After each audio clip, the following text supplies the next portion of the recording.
Chapter 369. One undead banshee was killed instantly, and the other two were scared off. Alice, who had her hands free, immediately urged the spider puppet to charge forward and join the battle between Sophia and the 5 mummy elders. The Inferno Tyrant and Shave had transformed into 2 super terrifying long-range cannons, and scrupulously spreading ice and fire spells to every inch of space around them. In comparison, Avatar and Doris were completely useless. The only spells they had were all used for defense. They followed closely behind the Inferno Tyrant, carefully guarding against another sneak attack from the Shadow Steel Golem. With Alice's strong support, Sophia, who had been wandering around and fighting, immediately unleashed all the characteristics of a berserk witch. The thick wooden staff in her hand danced like it was flying, and in an instant, a few mummy elders were hit to the point where their clothes and rotten flesh flew everywhere. It was not strange for a level 1 to fight a level 2 magus. First of all, one should never equate a level 2 magus with a level 2 magus. If a level 2 magus wanted to grow, they usually had to experience unimaginable hardships and obstacles. Only by relying on profound knowledge and a wise mind could they succeed. However, these Tier 2 magi were never unarmed. Powerful and custom-made magus equipment, vast amounts of spell-casting materials, large amounts of magic gems, inexhaustible potions, scrolls, magic wands, alchemy items, enchanted equipment, and a systematic system of magus knowledge, in a situation where the basic data of a human body was inferior to that of the magical beasts. Human magi still had the absolute advantage and upper hand when fighting against the magical beasts. They relied on these external objects and effective combat methods. And what did the magical beasts have? 1,000,000 years ago, they relied on their strong bodies and strange natural abilities to rule over one world after another. But now, the intelligent races of the various planes grew stronger step by step, and gradually learned many things from the magical beasts, and understood their abilities and methods. At this time, what did they improve? Strong individuals still relied on their strong bodies and natural abilities to fight, and groups still did not think about improving, running on the path of natural instincts until they died. Although many intelligent magical beasts in the dark forest of the Sorcerer Continent had begun to learn the methods of human magi, their actions were not big enough, nor were they thorough enough. Selfishness and the lack of systematic inheritance would always be the biggest obstacle that they could not overcome. A rank 2 elder mummy would need 1,000 to 2,000 years to evolve from millions of undead creatures, but a rank 2 wizard would only need 400 to 500 years. Some geniuses among magi might even need half the time. Apart from the difference in the amount of time they spent, the difference in status between them would become even more obvious once they reached Grade 2. Even if those undead creatures relied on the slow accumulation of time to break through to Grade 2, their strength was still worlds apart from a Grade 2 human wizard. If it had not awakened to higher intelligence and was still a chaotic and ignorant monster, it would only be fit to be the prey and slave of human wizards. Only those monsters who had awakened their own consciousness and high intelligence could stand on equal footing with human wizards and solve their conflicts in another way. Unfortunately, the undead wizard beasts in front of them were clearly not intelligent magical beasts. Otherwise, they would not have been reduced to being the watchdogs of the human wizards who guarded the wizard's pagoda.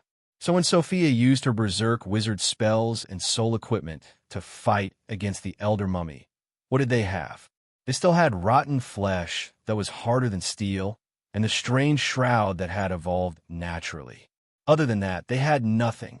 Thus, when Alice, who was more well-equipped and powerful, joined the battle, the elder mummy's level advantage was completely wiped out. Their hard bodies that had been tempered were stronger than all steel, but compared to the magic iron alloy that the wizards had refined and improved, they were still weak.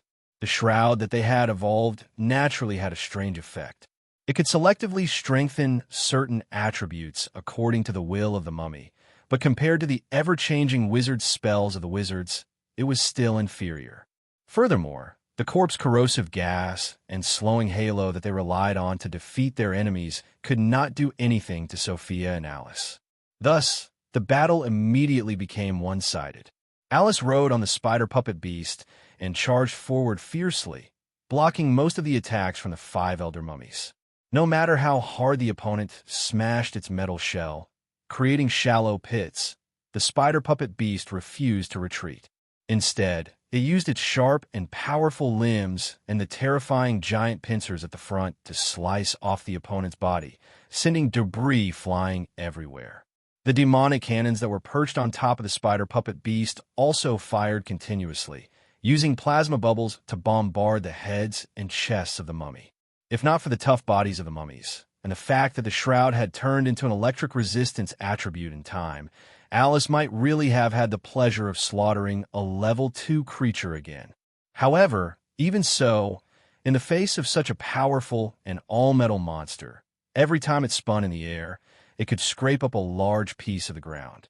The mummy elders could only retreat step by step, being beaten by the 2 violent witches until they covered their heads and scurried away like rats. They no longer had their previous arrogance and ferocity. However, as time passed, Alice and the other 2 in the witch team started to feel more and more uneasy. Although the undead wizard beasts in front of them were strong, the mysterious person behind them had yet to show herself. It was as if she had abandoned them here for them to slaughter. This further proved that she had a huge conspiracy behind her back. Thinking of the alarm that the perception of fate in the depths of their hearts was giving off, Alice and the other 2 immediately became vigilant. We can't fight with these trash. We have to think of a way to break through. Alice's voice came from the huge body of the spider puppet beast. That sounds nice. Each of these monsters is harder to deal with than the last, and each of them is stronger than us. Do you think that they have a lump of metal on their head like you, and that they can fight their way through the monsters? The violent witch Sophia had just been punched on the back by a mummy. She took a long time to breathe, and her reply was naturally not pleasant to the ears. Of course, she had also smashed the mummy's face, which was wrapped in layers of shroud, with a rod. Listening to the crisp, cracking sound, the bridge of its nose and skull had probably been smashed in half. However, the mummy was worthy of being a meat shield unit with coarse skin and thick flesh. Even if the rotten flesh on a certain part of its body had been sliced to the point that it revealed its bones that were stronger than fine steel, it still did not affect its combat power in the slightest. Furthermore, they had rather tight defenses against the soul fire in their skulls and the heart core in their chests. Even if the rotten flesh on their arms had been smashed away, they still had to protect these vital parts. Therefore, even though the spider puppet beast, Sophia, and the Inferno Tyrant had joined forces to attack, they had not been able to successfully kill any of the Elder Mummy. Evidently, they could not afford to delay any longer. We can't delay any longer. The warning in Alice's heart became more and more urgent. I'll be the first to charge over. All of you remember to follow me. As soon as she finished speaking, the Inferno Tyrant, who was in the middle of the team, let out a roar towards the sky and began to charge forward with large strides. At the same time that he charged, a violent crimson flame storm also spread and dispersed among the enemy team. Those low-level, undead wizard beasts could not withstand this kind of high-intensity attack sorcery. One by one, they struggled to escape from the raging sea of flames. Using the crimson flame storm to clear the area, the spider puppet beast that Alice was riding on moved its 4 pairs of metal limbs and knocked away 2 elder mummies that were blocking its way. It shot out rays of light from its beehive, compound eyes as it launched an unstoppable and barbaric charge. The 2 ghouls had just swooped down from the dark sky with a howl when a few purple plasma bubbles went up to meet them. If these ghouls had any long-range methods, they would naturally be able to easily detonate them. Unfortunately, they did not. Therefore, the ghouls that had suffered were immediately scared out of their wits. They disappeared into the ceiling at an even faster speed and finally managed to escape the pursuit of the plasma bubbles. The spider puppet beast that Grimm had spent more than half a year to build for Alice was indeed worthy of its reputation. It was able to charge through the many powerful magical beasts as if it was walking on flat ground. No matter how the other party smashed its metal shell and scratched at it, sparks flew everywhere. Whenever its sharp limbs swept past, there would always be some undead wizard beast that did not have eyes that would have their stomachs cut open and their bodies split into two. Alice did not pay any attention to these low-level undead wizard beasts. She gritted her teeth and rode on the spider puppet beast, moving its 4 pairs of limbs that made metallic clanking noises as she charged forward with all her might. Only when the few level 2 undead wizard beasts got too close would Alice shoot out a few plasma bubbles to drive them away. With the spider puppet beast penetration, the Inferno Tyrant's clearing of the area, coupled with Sophia's powerful and heavy wooden stick attacks, and Chave's large-scale blizzard to control the area, the speed of the witch team immediately soared. They knocked away the wizard beasts and armored guards that were blocking their way, and charged straight towards the witchcraft facility that was flickering with a strange light in the distance. The strong attack of Alice and the other 2 women immediately exposed the weak Amanda and Doris. Previously, they had either stayed close to the Inferno Tyrant's left and right, or followed behind the spider puppet beast. At least they were able to receive the protection and support of some teammates. Now that their teammates had started to go all out, the 2 of them were at the back of the team, and immediately became the fresh meat that was the easiest to swallow. 3 shadow steel golems that appeared and disappeared mysteriously, 2 ghouls that popped out from the ceiling or the floor from time to time, and a few mummy elders that Alice had shaken off. These fellows seemed to have targeted their attacks at the 2 of them, and it seemed like they were surrounding them from all sides. "Don't leave us behind. Bring us along." As they screamed crazily, the 2 women used all their skills, stumbling and stumbling as they followed behind the team. Chapter 370. Inside the tower. The flames of war were raging. Outside the tower, the witches who were waiting anxiously were all bored to death. The Tower of Destiny had only been open for a short 4 hours, and since then, there had been no more movements. However, the sky was not so peaceful. From time to time, a magnificent, dazzling light streaked across the sky and silently entered the towering Tower of Destiny. This also caught Grimm's attention. He had secretly done some experiments just now. Regardless of whether it was mental strength or elemental magic, it was difficult to penetrate the mysterious power that enveloped the entire Tower of Destiny. He had even lost contact with the Inferno Tyrant, who had been branded with his soul aura at the core of his consciousness, let alone trying to communicate with Alice. Grimm secretly gave one of the Hikila resonance crystals from the night plane to Alice, hoping to keep in touch with her through it. Unfortunately, the resonance crystal that was said to be able to penetrate the plane barriers had also failed.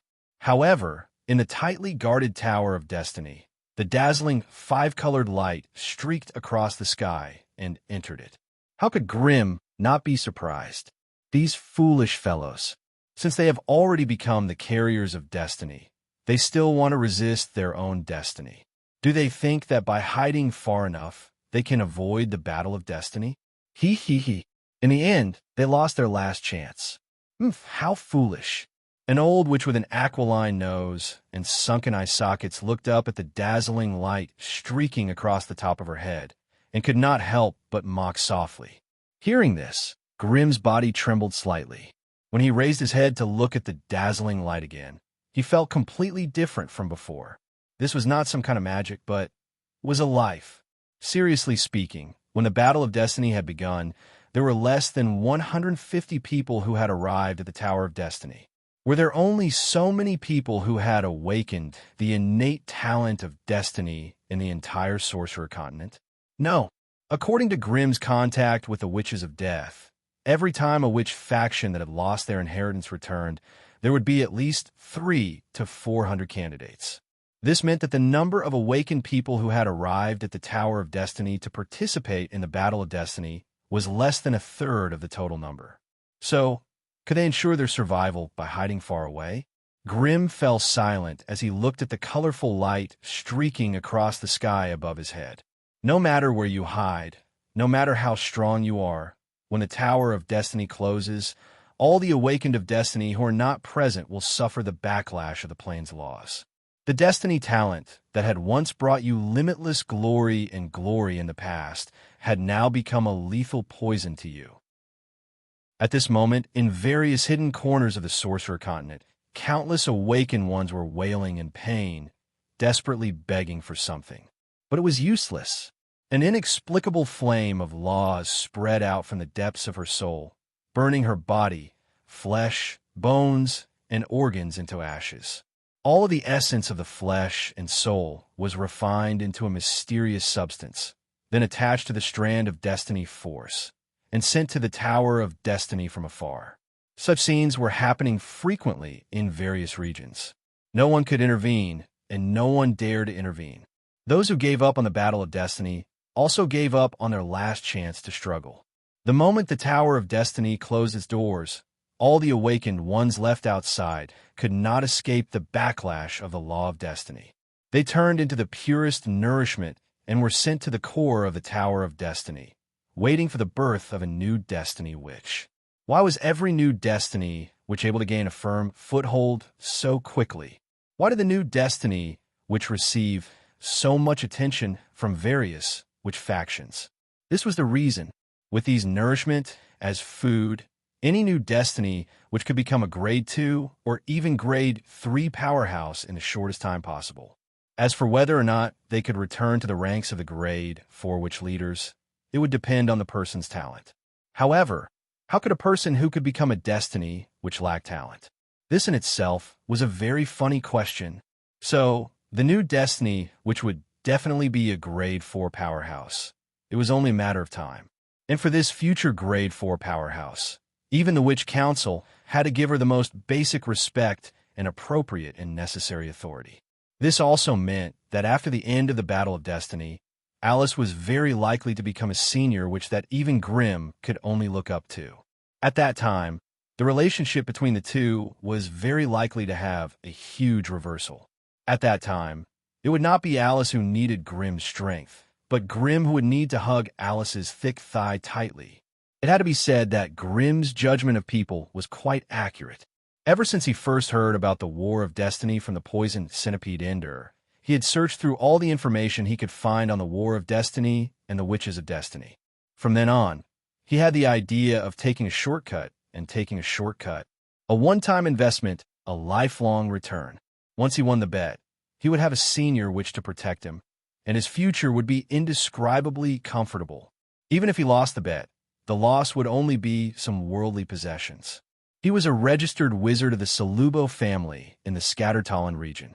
Although the northern witches were rude and unreasonable, they still needed a reason to kill him. As long as he did not resist, even if they caught him and brought him to the Witch Council, it would only be a few years, and he would only have to bleed a lot. After all, the wizard he killed was the one who provoked them, and she was not a northern witch. So, there was really no need for the Witch Council to fight with him over this matter. Moreover, Grimm had already planned it out. If he really failed, he would use the last Void Stone to redeem his freedom. Anyway, if Alice's plan failed, there would be a huge and irreparable flaw in his plan of playing Conquest, and there would be no point in keeping the Void Stone. It was precisely because of this that Grimm did not have the slightest arrogance of a master when he was interacting with Alice. Instead, he always showed consideration for Alice and treated her as an equal. All this was to not ruin the relationship between him and Alice. The fragile master-servant contract would probably vanish the moment Alice succeeded. A powerful fate which would submit to a Tier 1 male fire shaman? It was a good idea to think about it, but if she tried to put it into practice, the entire Witch Council would probably skin Grimm alive. That was why Grimm had always treated Alice as a friend in their previous interactions. Although this kind of feeling seemed very fake, there was a trace of sincerity in it. Would Alice become a grade 2 or grade 3 Fate Witch? The first thing she would do when they met was to smash him into mincemeat, right? After she became a Fate Witch, how much of his previous emotional investment would be left? Grimm's mind was filled with things that he could not completely control, and it made his wait even longer and more torturous. With a loud crash, the spider puppet beast broke through the wall of the sorcerer hall and rushed into the illusory world full of strange runes. The sea of light in the hall suddenly disappeared, and the runes etched on the floor, walls, and ceiling exploded one after another. This also allowed the witches who were immersed in another world to break free one by one. The moment the illusion disappeared, nearly half of the apprentices and 2 witches in the group of witches fell limply to the ground, losing their lives. As for the others, they were either screaming in pain, howling in grief, or desperately attacking the side of their bodies. It was obvious that they would not be able to get rid of the illusion in a short period of time. Amidst the crowd, there was an ordinary-looking, mysterious girl leaning against a young witch. One of her hands was pressed against the witch's mouth, while the other was using an extremely ordinary dagger to gently slit the witch's throat. What was extremely strange was that there was clearly no aura of power on the body of the young witch who was about to die, but a powerful elemental aura surged from the body of the young witch. But she seemed to have given up all resistance and actually allowed the girl to quietly kill her. Many of the witches had just gotten rid of the illusion, and their minds had not completely calmed down. They looked around at the shocking scene in front of them, but they still did not understand the whole story. "It's her. Kill her." Alice's sharp voice came from the spider puppet beast. In the next moment, the huge metal spider puppet moved its many metal limbs, and with a powerful clang of metal, it pounced towards the girl in the crowd with an unstoppable force. As it pounced forward, the spider puppet raised its body high, and the compound beehive eyes at its front shot out colorful energy rays. A pair of huge insect pincers pierced towards the girl fiercely. At this moment, the violent witch Sophia and the ice dancer Chave had just passed through the big hole, and their eyes immediately fell on the girl. To those fellows whose destiny power was lower than 10 points, the mysterious young lady was a completely transparent existence. Even if their eyes saw her, their minds would automatically ignore her due to the veil of fate. However, to those who had more than 10 fate power, the girl was like a bright moon in the sky, and it was difficult for anyone to ignore her existence. Thus, when Chave and the other 2 entered the hall, they could no longer see anyone else. They were completely attracted by the mysterious girl who did not have a good appearance, but was strangely filled with a strange aura. "Kill her." The girl raised her head, and a pair of deep black eyes flashed with the light of wisdom. She pointed at the spider puppet that Alice was in and shouted in a low voice, "She is the instigator of this illusion. Let's work together to kill her." Strangely, her voice was calm, and even though they could not sense the existence of any strange power, it mysteriously affected all the witches around her. Chapter 371. F***CK. At this moment, if Alice had the time to curse, she would have warmly greeted all the relatives of these ***stards. The murderers who slaughtered them were clearly hiding behind her, but they did not care about what was good for them and aimed their attacks at her. If it was a group of apprentice witches standing in front of her, then Alice would not have to worry about them posing any threat to her. But at this moment, the group in front of her included 9 witches and 17 apprentice witches. If any one of them was singled out, Alice would only smile sinisterly and command the spider puppet beast to crush them. But when they came together to trigger a monstrous wave of witchcraft, even Alice, who was hiding in the thick metal shell, felt her scalp go numb and her limbs go cold. The colorful elemental sorcery blended together and converged into a terrifying torrent of elemental sorcery.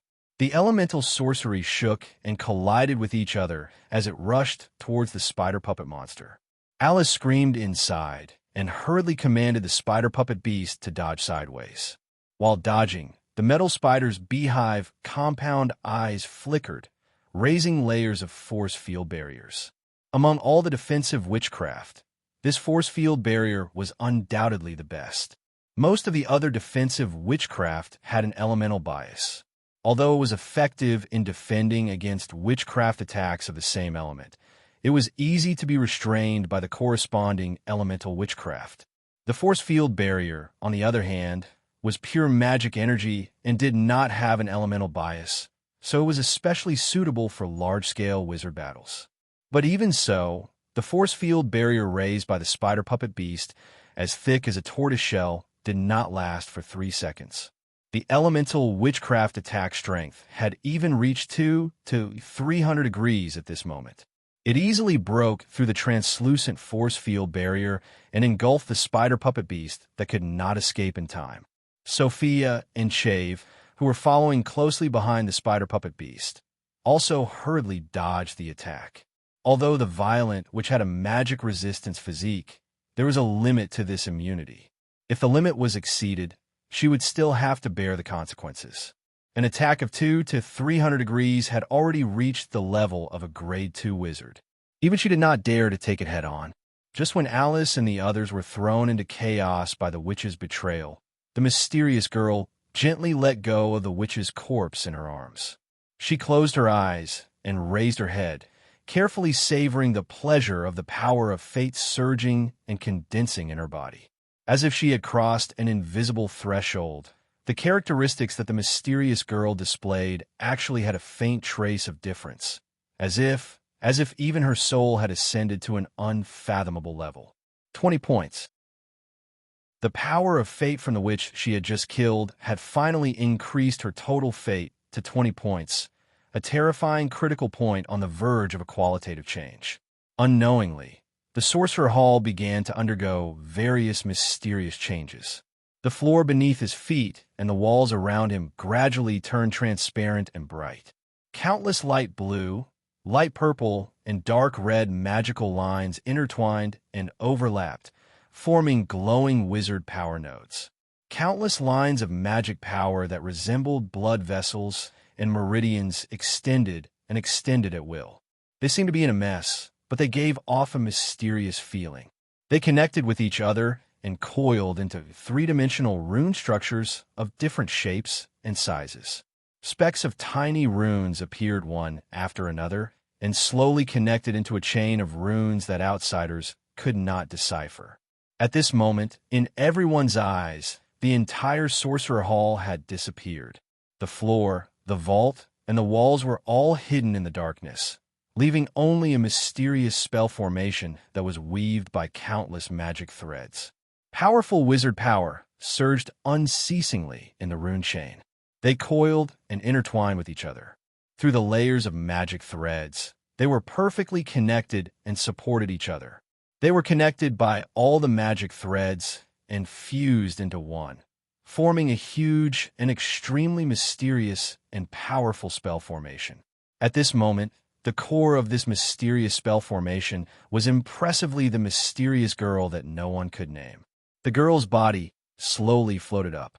It was as if a small sun had suddenly been stuffed into her body, emitting a strange, dazzling light that made people dizzy, vaguely reflecting her limbs and bones. At the core of the dazzling sun, a fate ring formed by 2 serpent tails was impressively visible. This is the totem of the Witches of Fate. One of the female witches who had studied magic runes and totems screamed. Her words were like a bomb, instantly pulling everyone out of their dizziness. What were they here for?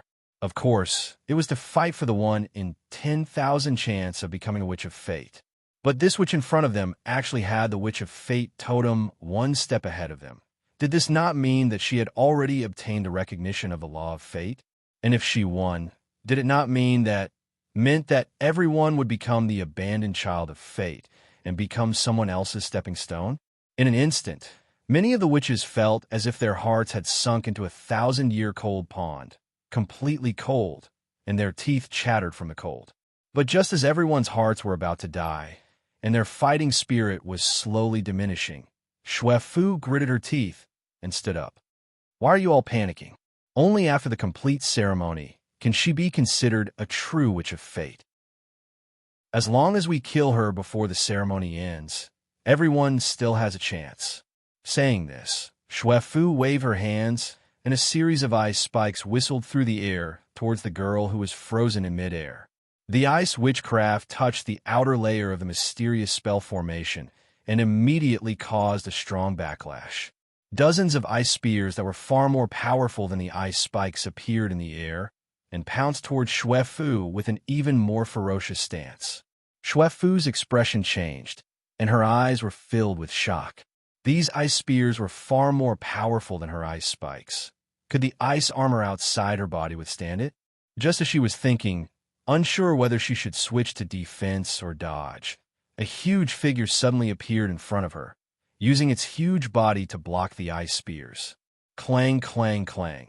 After the crisp sound of the explosion, the huge black figure moved its metal body, and Alice's angry roar came from within. "Sisters, what are you still hesitating for? For our lives, to fight for a chance for yourselves, kill her." Amidst the roar, the slightly battered spider puppet beast suddenly pounced forward, and the demonic cannons on top of its huge metal body immediately opened fire without mercy. Purple plasma bubbles rained down on the girl who was floating in the spell formation. "I hate those sneaky fellows the most. You little rat that kills people from behind, die." Sophia instantly turned into a berserk witch, waving her thick wooden staff and charging forward with heavy steps that shook the earth. "That's right, sisters, our hard work cannot be ruined by this fellow who appeared out of nowhere. No matter who wants to take away our fate, I want him dead." The witch who had woken up for the first time screamed, and the glow of witchcraft lit up in her hands. With these people taking the lead, the witches and apprentices who had been confused and thought that they had lost all chances immediately found their backbone. Without needing anyone else to mobilize, the girl who was closest to the throne of the Witch of Fate became the target of everyone. Colorful spells of varying power rained down on the spell formation. Looking at the awakened ones attacking in unison, the mysterious young lady within the wizard formation slowly opened her eyes. Her pitch-black eyes were filled with the dignity and disdain of a person in a high position. She calmly said, "Humph, rude overachievers. You are just pitiful worms struggling in your destiny. You should just obediently accept your predestined fate. Otherwise, you will suffer the backlash of fate." Fate deprivation. With the girl's light shout, everyone present shuddered, and expressions of pain and struggle appeared on their faces. In the depths of their spiritual consciousness, a mysterious ball of light began to light up, and it slowly peeled away from their souls. Everyone let out heart-wrenching howls of pain. Ever since they had awakened the fate talent, it had become the most important part of their lives. Their abilities, their glory, their everything revolved around the destiny, innate skill. But at this moment, with a single sentence from the mysterious girl, the fate talent, which was linked to them through life and death, was taken away just like that.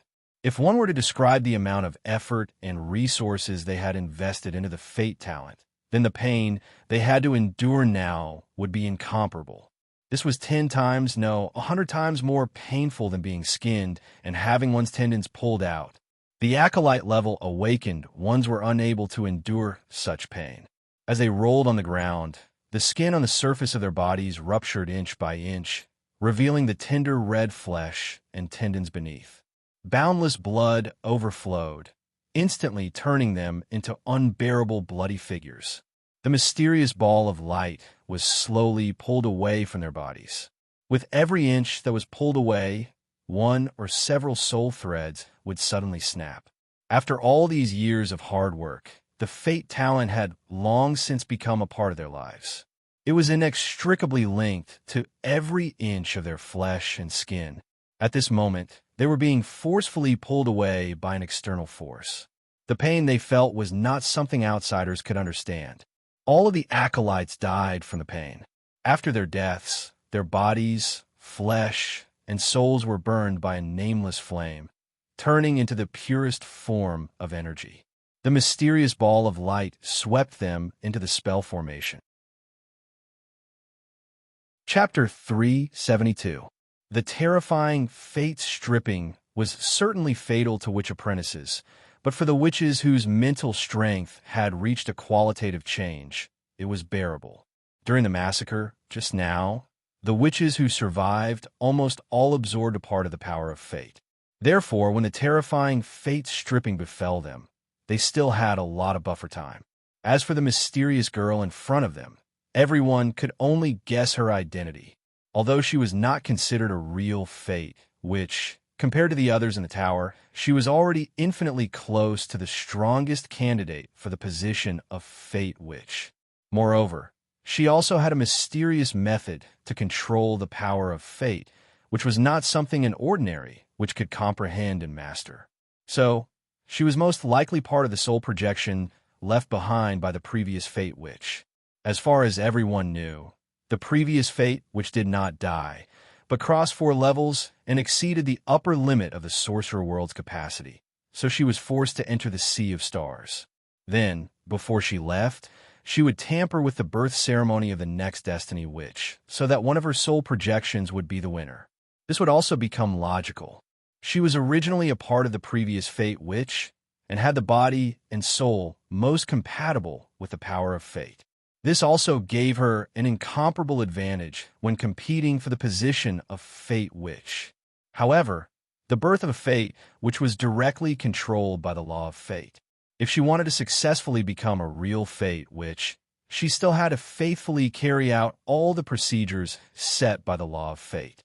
The most important thing was that she had to increase the power of fate in her body to 21 points. And this could only be achieved by killing everyone present. What would people do at the last moment of their lives? Some people would wail in pain, close their eyes, and wait for death. Thinking that everything was predestined and could not be defied, some people would fight hard. Even if the hope was slim, they would still fight to the last moment, to the last breath. The 2 weakest witches could not withstand the intense stimulation in front of them. They fell to the ground, crying and laughing, obviously on the verge of a mental breakdown. On their bodies, the flame of fate had already been ignited, burning their flesh and soul bit by bit, turning them into extremely pure, mysterious energy. The 12 witches, including Alice and the Inferno Tyrant, were the only remaining resistance. They formed a small team and attacked the mysterious witchcraft in a frenzy. The spell formation was indestructible, and they could not shake it. Then attack the floor, attack the surroundings. In any case, any spell formation needed to be supported by spells. If the base of the spell formation was destroyed, the spell formation would also be destroyed. This was obviously a critical point. As the ground trembled and cracked, the spell formation floating in mid-air became unstable. Damn dance. Can't you just accept your fate honestly? It seems like I still have to personally strip you of everything you have. The mysterious girl in the mysterious spell formation opened her eyes in anger. She spread her arms wide and floated out of the spell formation. Come at me together. Let me see if there are any delightful desserts among the awakened of destiny. Ants? Arrogant guy, you're the ant in my eyes. The one-eyed Sophia swayed her tall body and raised her thick wooden staff high as she charged towards the mysterious girl. Vision deprivation. However, as the young lady let out a shout that was filled with the power of a mysterious wizard's spell, Sophia's vision suddenly turned black. Her remaining eye turned into a bottomless bloody hole, and a line of filthy blood flowed down like a snake. An earth-shattering sound rang out. The thick wooden staff in Sophia's hand brushed past the girl's body by a hair's breadth and smashed a deep pit on the ground. She struggled to pull out the wooden staff and tilted her head to try to capture the girl's position. It was obvious that she had lost her vision.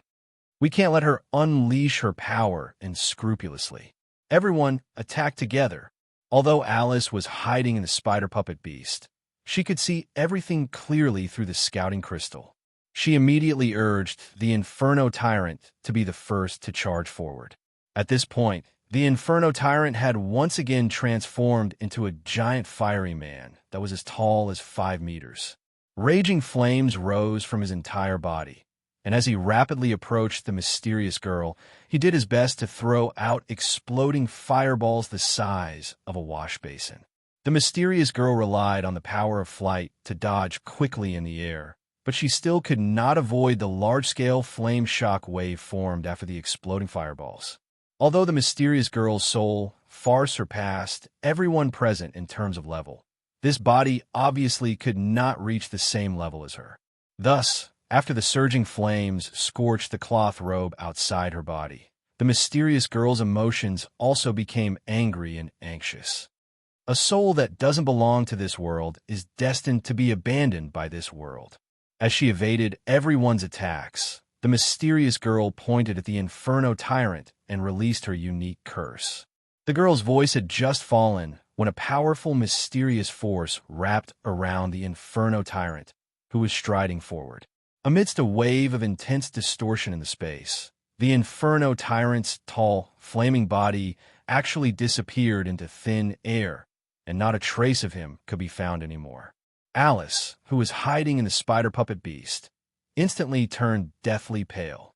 She could sense that the Inferno Tyrant was not dead, but had just been expelled from this world by the other party. As long as she dragged on for a certain amount of time, until the witchcraft effect disappeared, the Inferno Tyrant could return completely unscathed. However, it was obvious that the Inferno Tyrant could no longer be of help in the battle before them. Alice could finally see that the witchcraft used by this mysterious girl was somewhat similar to the Law Department's Word of Truth spell. Every word she said was soaked with powerful and terrifying power. It could all become reality within the limits of what witchcraft could bear. However, for this kind of witchcraft similar to the Word of Truth spell, the caster had to carefully choose their own language. Once the prophecy she made could not be turned into reality by fate, then she would have to bear double the backlash of the witchcraft. Therefore, this kind of witchcraft was a double-edged sword. If one did not handle it well, it was very easy to hurt oneself. The berserk witch Sophia was the first main force of the camp to be crippled by the other party. Having lost her eyes, she could only rely on her spiritual perception to capture the other party's position with difficulty. However, the mysterious girl's greatest characteristic was that her sense of existence was non-existent, and it was very difficult to lock onto her movement trajectory just by relying on one's spiritual perception. Therefore, Sophia was like a huge blind black bear, pouncing left and right, unable to hit the nimble and moving mysterious girl at all. If not for the witches beside her constantly pointing out the other party's position, perhaps she would not even have the chance to participate in the battle. Many witches surrounded the mysterious girl, continuously attacking her with witchcraft. Among them, the most eye-catching was naturally the ice dancer Shefu.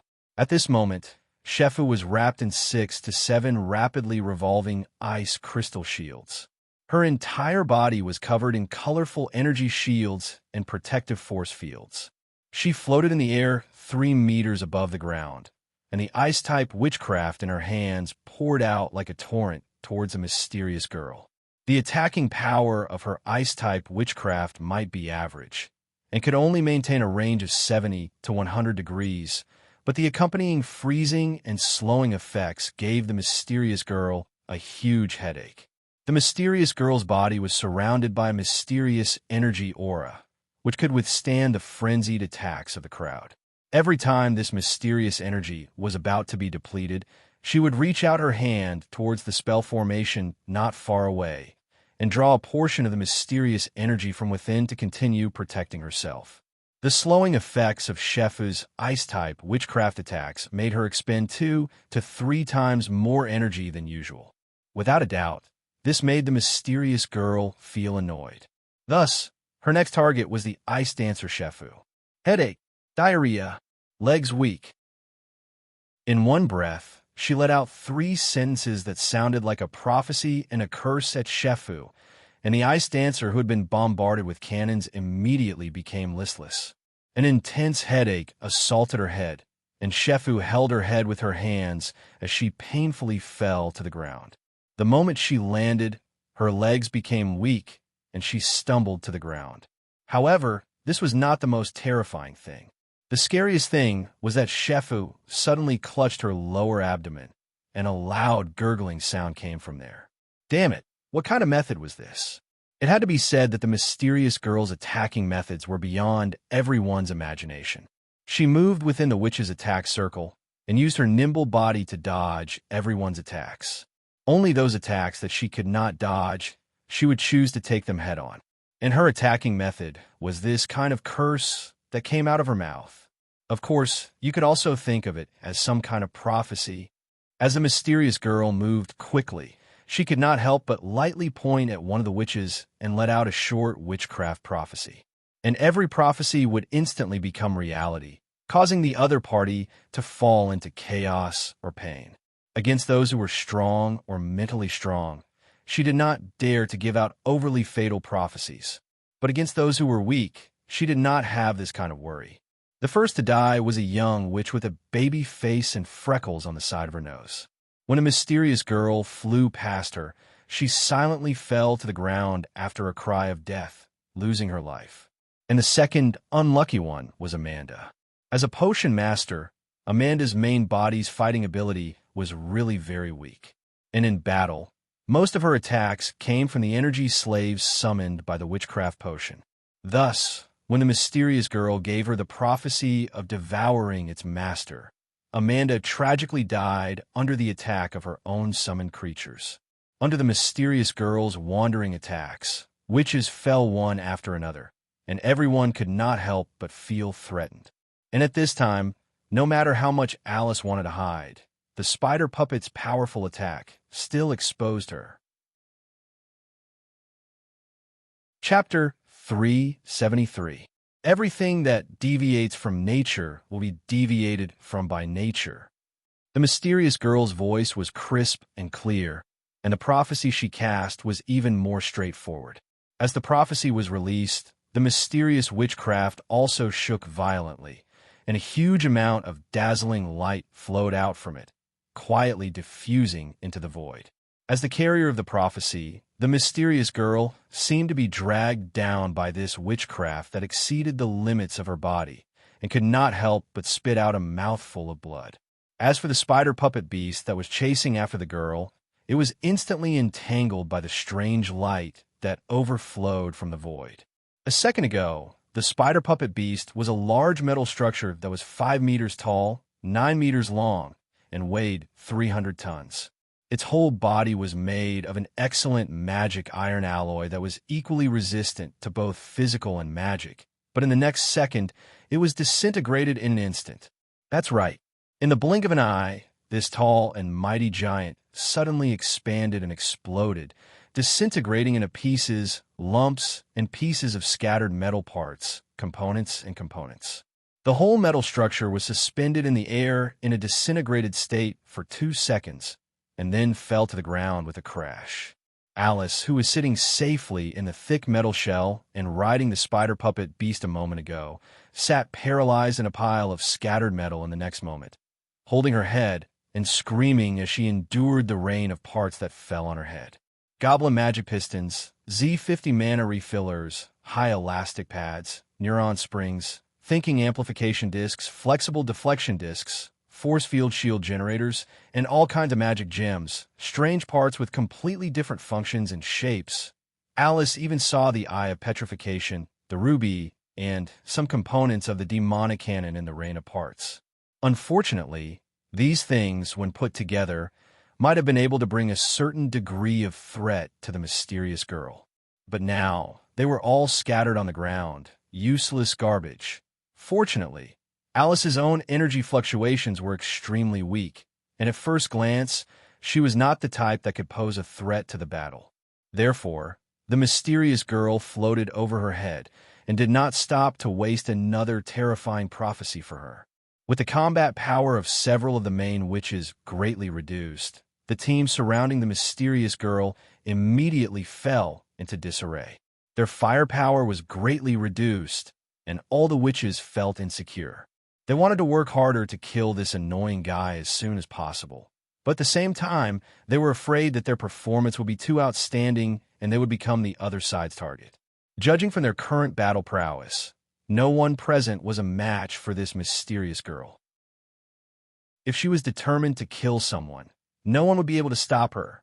After almost a quarter of an hour, the team of witches, which had been full of energy just a moment ago, was reduced to 2 or 3 weak witches. Other than Alice, Sophia, and Shave, the rest of the witches were all taken down by the other party. Then, Their bodies were incinerated, turning into a ball of colorful light that fused with the mysterious spell formation. At the core of the mysterious spell formation, a huge ball of light with a diameter of 2 meters had gathered. It hovered there, emitting a dense and powerful aura of destiny. Furthermore, everyone could clearly see that outside the spell formation, there would be balls of multicolored light drifting in from time to time.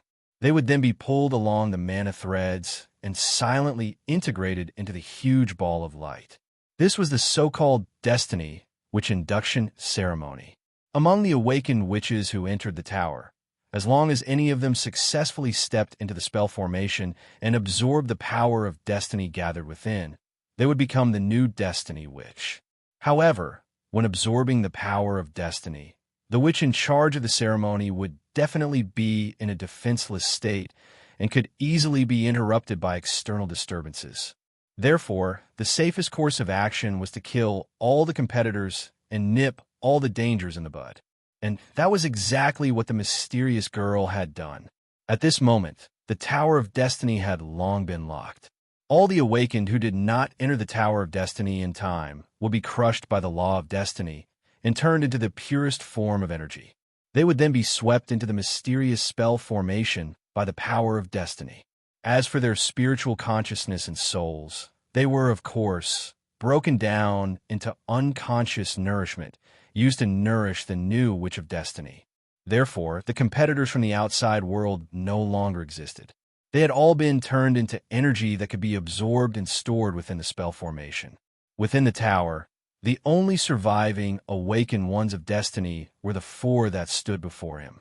The mysterious girl, Sophia, Chave, and Alice among them. The mysterious girl was undoubtedly the most well-hidden big boss.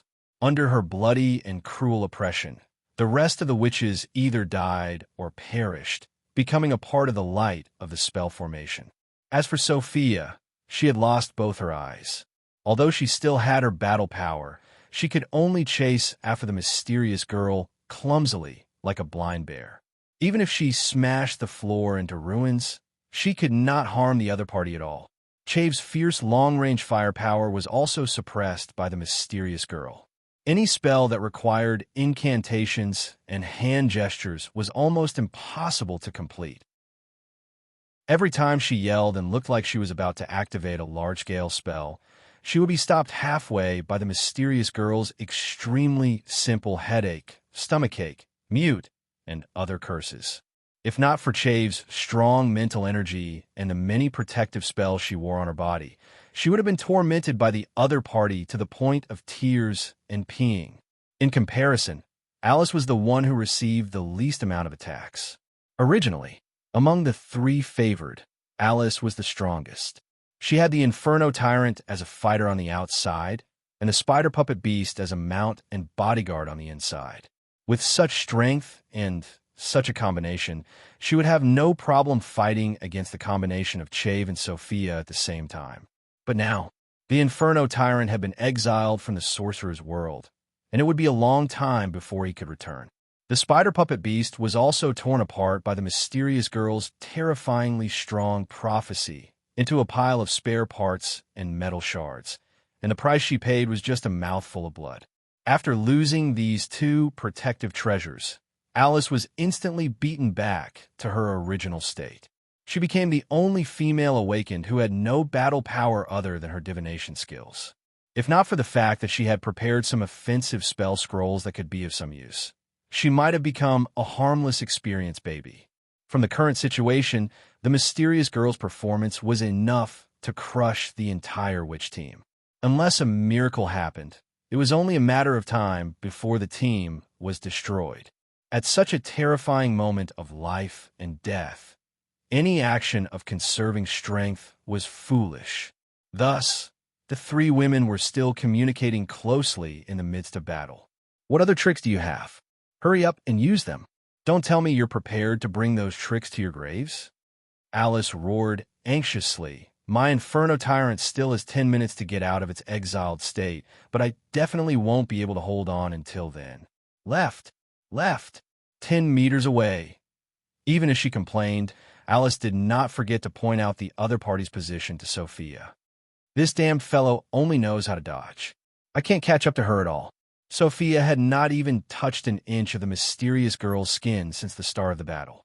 As a berserk who specialized in close combat, this was undoubtedly a huge humiliation. She was already beyond furious. "Hurry up and think of a way. Even if I have to perish together with this bastard, I'll do it. I still have an organ activation scroll here. I could transplant one of my eyes to you. This is considered an external planting spell, and it won't be immune to your magic resistance."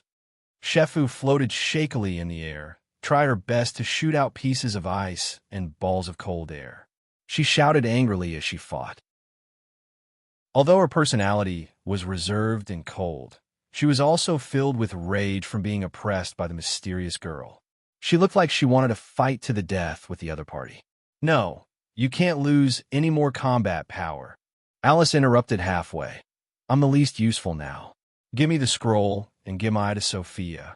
Only she can help us take revenge." "Hurry up. She's charging towards you again." Sophia shouted violently, the thick wooden staff in her hand, chasing closely behind the mysterious girl. These three enemies who had been fighting to the death before actually had the moment to let go of their previous enmity under the pressure of a common enemy. They seriously and comprehensively considered for this small team of three. She took out a wizard scroll with ancient patterns on its surface and threw it to Alice, who was not far behind her.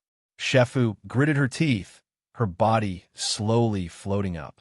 The ice element wizard spells that shot out from her hands were as dense as a storm, trapping the other party firmly in the distance. Sophia also waved her wooden staff and forced the mysterious girl away, running towards Alice with large strides. The strange behavior of the three had obviously aroused the mysterious girl's suspicions. Seeing Shefa throw an unknown scroll to Alice, and Sophia also moving towards that direction, she immediately raised her guard. Using the prophecy spell, the mysterious girl covered herself with a layer of ice immunity barrier and immediately chased after Sophia, pouncing towards Alice. No matter what the three wanted to do, she could not let them have their way. Seeing the two people pouncing towards her one after the other, Alice snapped the wizard scroll with a ferocious expression. Taking advantage of the moment when the wizard energy surged on her body, Alice clenched her teeth and used her fingers to dig out her entire right eye, then threw it to Sophia with all her might. The intense pain tore Alice's heart apart, but at this moment, the pain was nothing. The mysterious girl who was rapidly approaching in the air instantly understood the situation. A faint cold smile appeared on her face, and she raised her slender hand, aiming at the bloody eyeball that had been thrown halfway. Explode!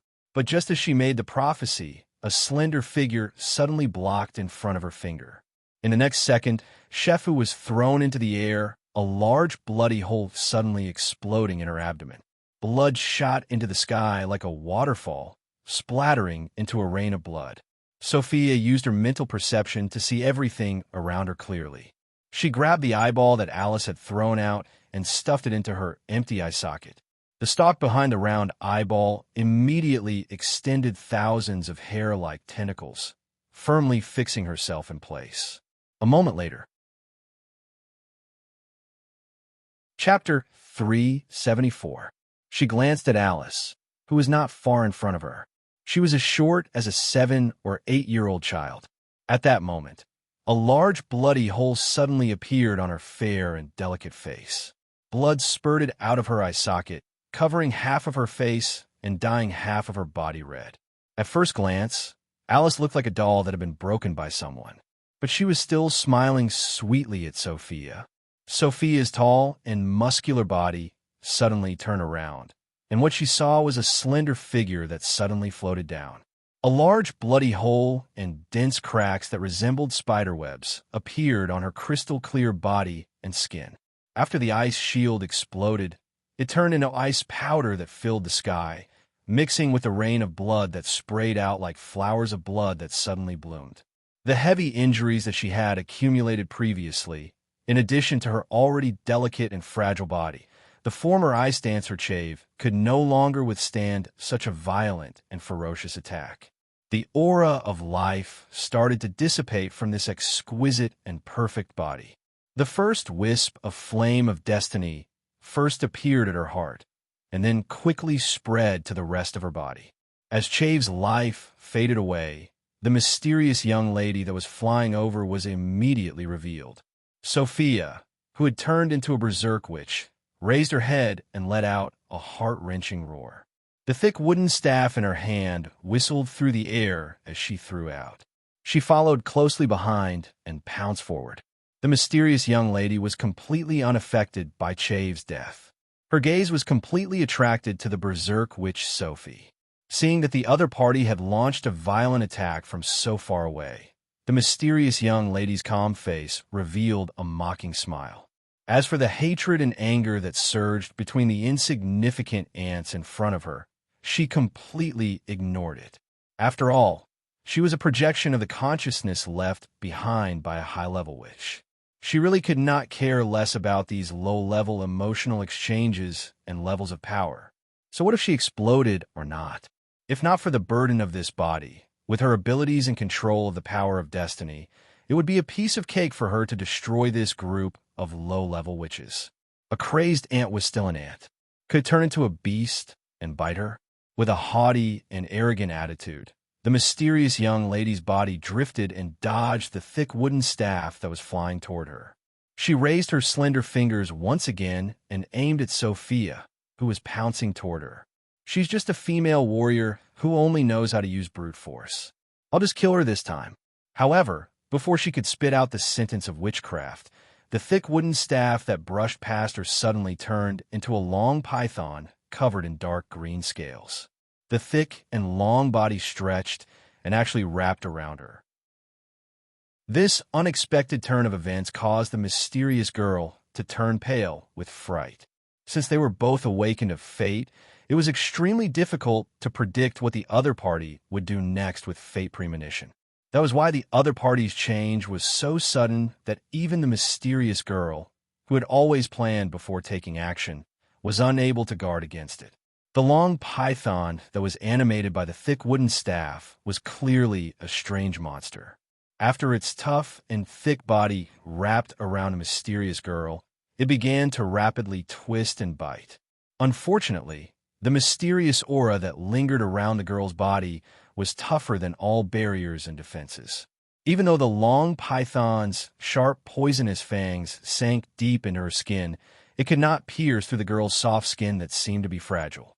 With this buffer time, the mysterious girl was able to recite the words burnout. These were clearly two words that couldn't be any simpler, yet they contained a terrifying might that was unimaginable to outsiders.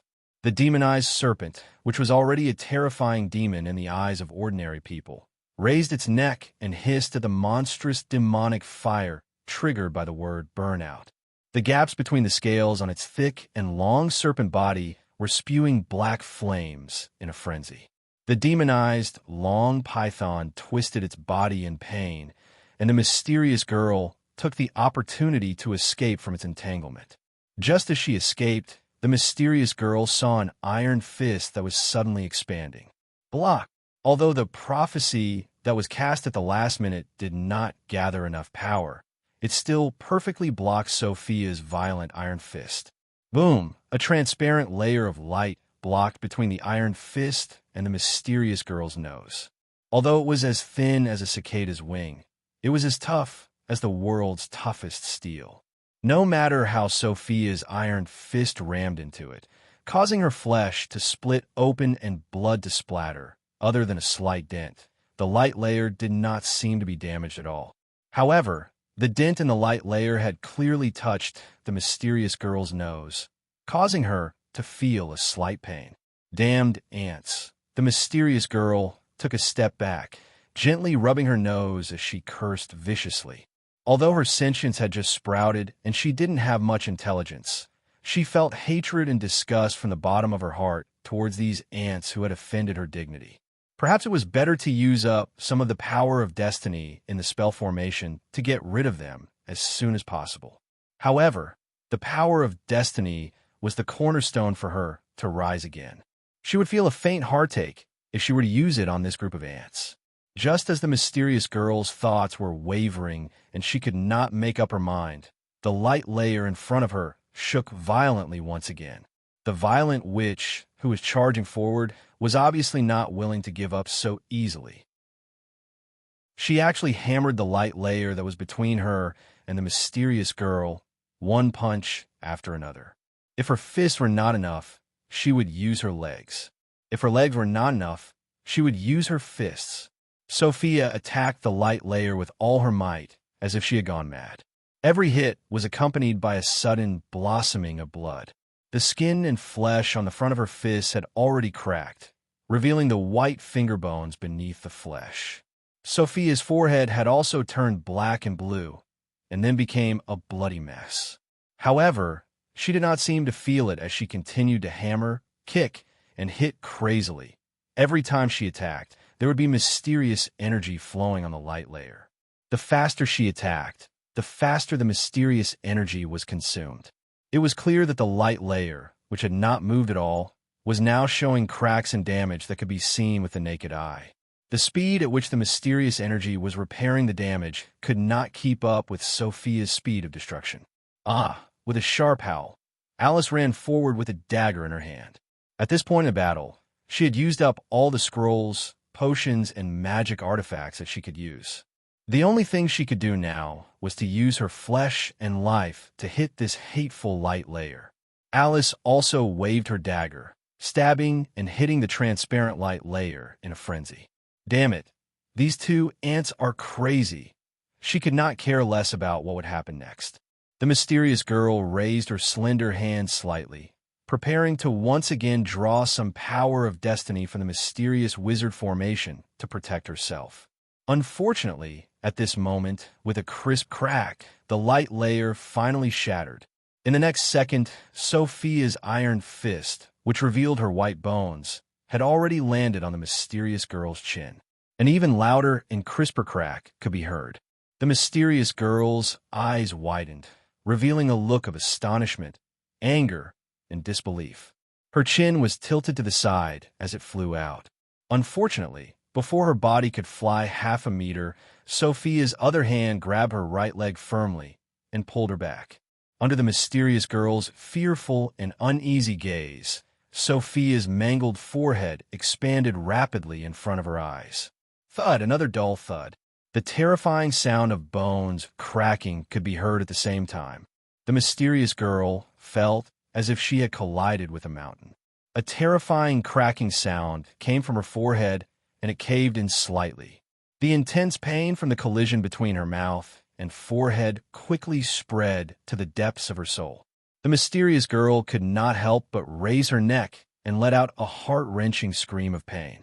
Along with the blood-curdling screams, 3 bloody teeth also burst out. Damn it, I can't fight with these ants.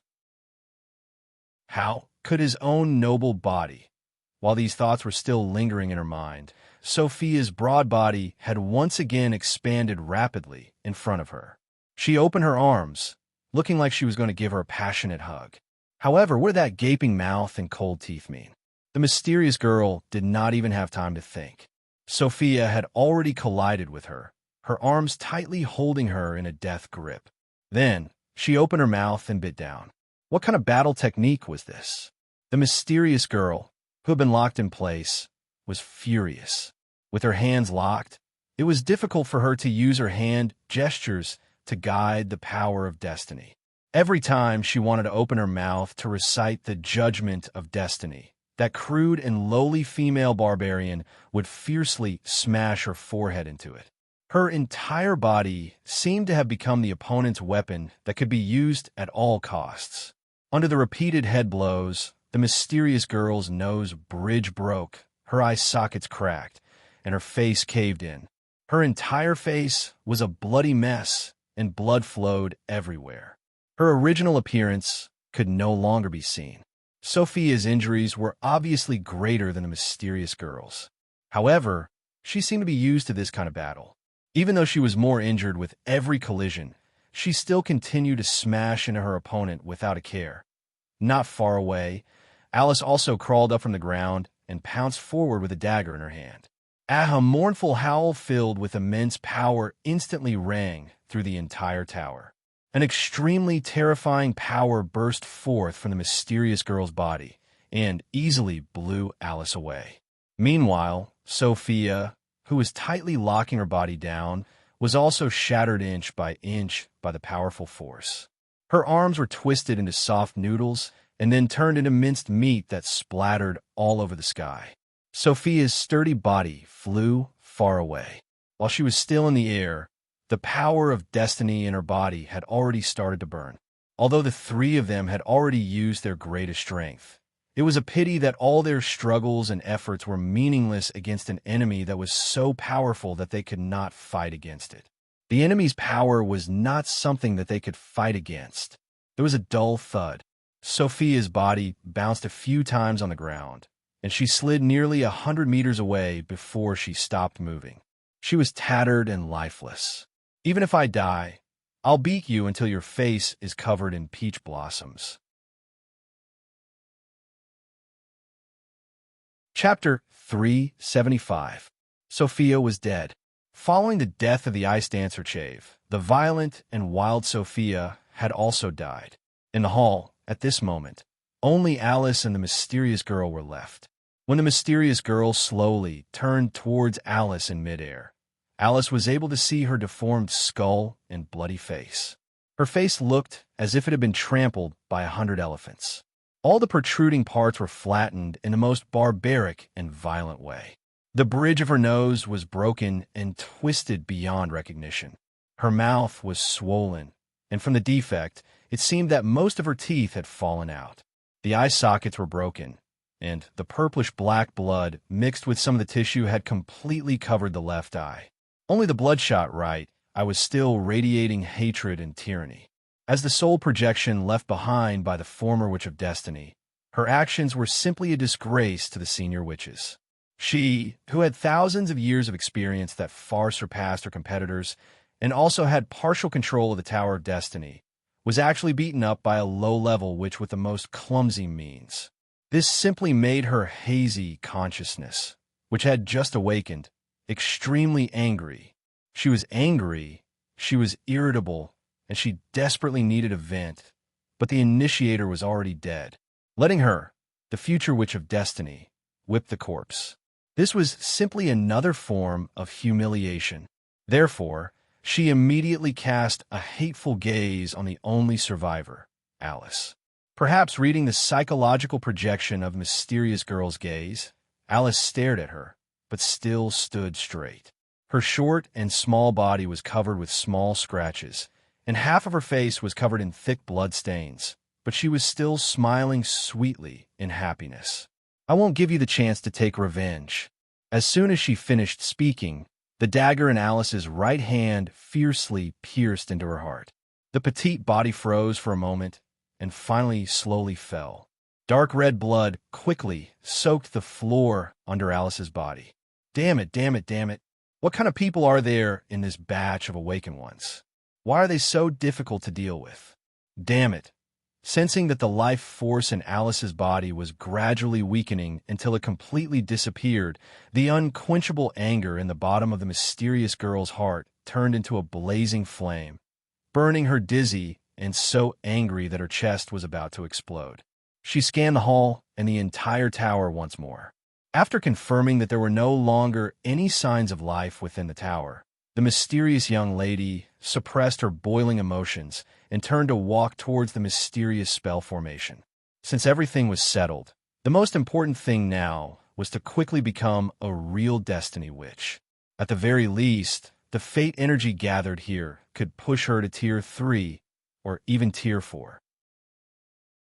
Perhaps in less than 1,000 years, she would be able to step out of the Magus world and merge with her own body. However, just as she was about to step into the mysterious sorcerer's array, a sudden sense of danger caused her to stop in her tracks. Danger. Moreover, it was a terrifying danger that could bring about a catastrophe to her. The mysterious girl slowly turned around and began to seriously scan the battlefield again. The anger in her heart had been completely extinguished by the ice-cold premonition of fate. In the face of life, what was face and humiliation? Before entering the mysterious spell formation and letting go of everything to absorb the fate energy, she had to completely extinguish all signs that could bring about harm to herself. This was the quality that a leader must have. What exactly was the problem? All the competitors in the tower had been killed, so where would the enemy that could deal a fatal blow to her be hiding? As she pondered, the mysterious girl used her remaining eye to slowly scan the desolate battlefield. The floor of the entire hall had been shattered and cracked, and there were fragments of stone slabs and strange objects everywhere.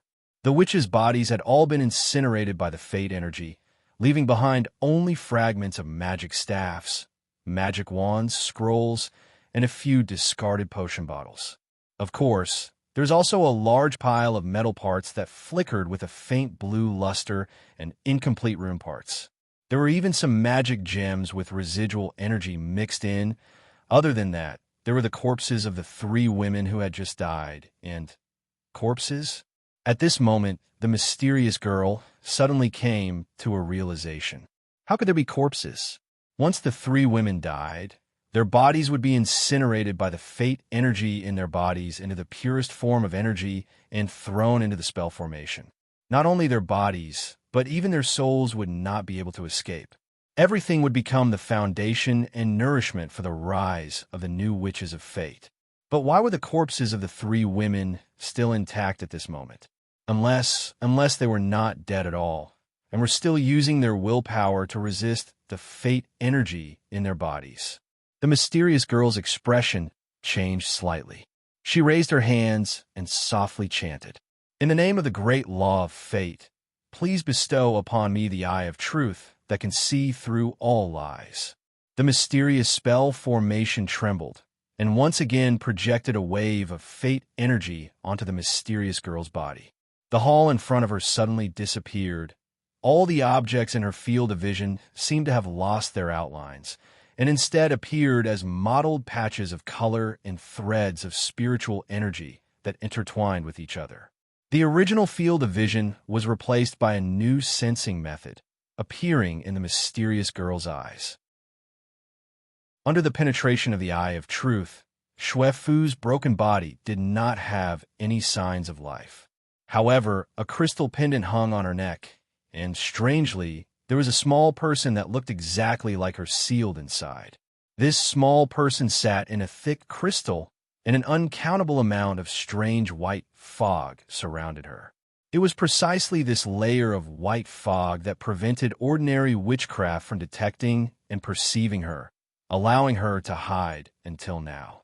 However, at this moment, through the white fog, through the crystal wall, the mysterious girl's gaze met with the small Xue Fu. The small Xue Fu's face instantly turned pale. A crisp sound rang out. The crystal exploded, and the thick white fog engulfed Xue Fu's body. A moment later, a fully intact Xue Fu, wrapped in layers of protection, walked out. Her crystal-clear face was filled with seriousness that could not be erased. It was obvious that she was filled with unwillingness and despair that her methods had been seen through by the enemy. Damned little bugs, as expected. All of these despicable methods. A cold smile formed on the mysterious girl's face. "You 2 bastards, do you want me to drag you out one by one?" When a mysterious girl's gaze landed on Sophia's broken body, her gaze focused on the pinky on her right hand. Due to the previous violent blows, white bones were revealed, and one could faintly see strange dark green patterns on them. Life hiding. This seemed to be a technique unique to the necromancers. Life hiding was a special technique that could isolate a portion of one's life force and hide it in a certain part of one's body. When one's body suffered a fatal blow, one could choose a place or revive on the spot. However, Sophia's life hiding was far inferior to the wizard weapon that Xue Fu had used. At least when Sophia's hidden life force spread back in her broken body and stood up, she still had to bear the reality that her body had been smashed into pieces. Following this, everyone's gaze landed on Alice's thin and petite body. With a sigh, The dagger that was stabbed into Alice's heart slowly withdrew. Then, Alice opened her mouth and spat out a piece of fruit that was in her mouth. The golden apple. The few of them nodded, finally understanding how Alice had faked her death. The golden apple was also a tool used in the resurrection ritual. Before something happened, one only needed to bite off a piece of the golden apple and hold it in their mouth. Then, no matter how severe the injuries, non-destructive, they would not be fatal. Good, very good. The mysterious young woman looked around and saw that the 3 awakened ones who should have died to her had stood up. A feeling of rage, as though she had been deceived, welled up within her. Since you all want to die one more time, I will grant you your wish. With that, a large ball of fluorescent light surged out from the mysterious spell formation, pouring into her wounded body. Recover. After a short spell, the mysterious girl's body was enveloped by a strange spatial ripple. When the spatial ripple disappeared, all the injuries on her body had disappeared as well. Standing in front of Alice and the other 2 girls was an enemy who had recovered completely. Looking at this scene, Alice and the other 2 girls had ugly expressions, even with a hint of despair. Compared to the huge ball of light in the mysterious spell formation, the mysterious girl had not even used 1/10 of it. However, this little bit of power of destiny was enough for her to easily crush the 3 of them. With such an enemy and such a battle, was there any meaning in fighting to the death? There was no answer, and there was no need for an answer. At this moment, the first to stand up was still Sophia. Regardless of whether you have any other tricks up your sleeves, I will definitely fight to the death. Although Sophia's body was recovering quickly, compared to the huge injuries on her body, no matter how strong her physical body's recovery ability was, it was of no use. We berserk witches do not wait to die. With that, she forced her injured body to charge towards the mysterious girl once again. Alice and Chave looked at each other, a terrifying will to die growing in their hearts. They followed closely behind Sophia and launched their final attack on the mysterious girl. Unfortunately, everything they had was swallowed up by the huge difference in their abilities. With just the words, indestructible, the mysterious girl erected a transparent barrier that could never be broken in front of the 3 of them. No matter how they attacked, how they punched and kicked, they could not damage it at all. Ulceration, double the pain, aging. As the mysterious girl's prophecies were released, Chave, who bore the brunt of the attack, fell down in pain. Her face seemed to have suddenly crossed several hundred years. In the blink of an eye, she had turned from a young girl with tender skin into an old woman with dark skin and an old face. When she raised her head and howled in pain on the ground, what came out of her mouth was not a shrill scream, but a cloud of black dust. Chapter 376. With the experience from the first round, how could the mysterious girl give them a second chance? From the start, the mysterious girl had restrained her use of the power of destiny. One of the main reasons was this was all nourishment for her future rise. If everything went smoothly, and she easily killed these competitors, then the power of destiny could help her break through the terrifying threshold of level 4.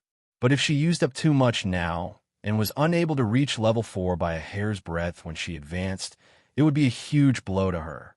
In the Sorcerer Continent, the difference between level 3 and level 4 was like the difference between heaven and earth. If such a situation really happened, she would probably cry herself to death. But the 3 competitors in front of her were like cockroaches and cockroaches, and she had no choice but to drain large amounts of the power of destiny to protect herself. This caused her to feel an intense pain in her heart as she swept through her enemies. But no matter how much her heart ached, she did not want to experience the humiliation of being ganged up on by her enemies again. The power of destiny from the water rack flowed out from her hands, turning into terrifying spells that were used on the 3 women. Almost effortlessly, the mysterious girl once again put the 3 women to the ground. But this time, she did not hesitate to kill Sophia directly. Looking at the berserk witch's body that had started to burn violently after falling to the ground, Alice could only drag her wounded body to the weak chef. She lifted Chef's head and gently placed it on her lap. Even such a gentle movement caused Shefu's purplish-black mouth to overflow with a foul stench of blood. Let's say our final farewell. The mysterious girl's body was surrounded by colorful light as she slowly floated towards the two women. I will kill the two of you very carefully. It's you three bastards who caused me to lose so much power of destiny. I will squeeze every drop of power of destiny out of your bodies bit by bit. Faced with the mysterious girl's threat, Alice bent down and moved closer to Shefu's ear, using telepathy to communicate softly. Can you still put up the ice crystal defense? Shefu's voice was weak but firm. Of course I can. But do we still have a chance of victory? Don't worry, just listen to my instructions. Once I give the order, you must do your best to support the defensive barrier. The private exchange between the two women had obviously attracted the attention of the mysterious girl. Although the strength of these two low-level witches was so weak that they could not withstand a single blow, somehow, they always gave her a sense of extreme danger. As a result, the mysterious girl immediately made up her mind. Even if she had to expend a bit more of her power of destiny, she was going to kill these two mercilessly. The mysterious girl floated alone in midair. The power of fate around her quickly flowed and mysteriously disappeared. Meanwhile, her small mouth opened slightly. A witchcraft spell that had been prepared for a long time was about to ring out in this world. But in the telepathic communication between Alice and Chave, a weak but determined voice rang softly. 3-1, and almost at the same time when Alice counted to 1, some unexpected changes suddenly occurred in this witchcraft hall. The void suddenly began to tremble and fluctuate, and a tall, mighty, and terrifying shadow of a flaming man slowly emerged. Inferno Tyrant.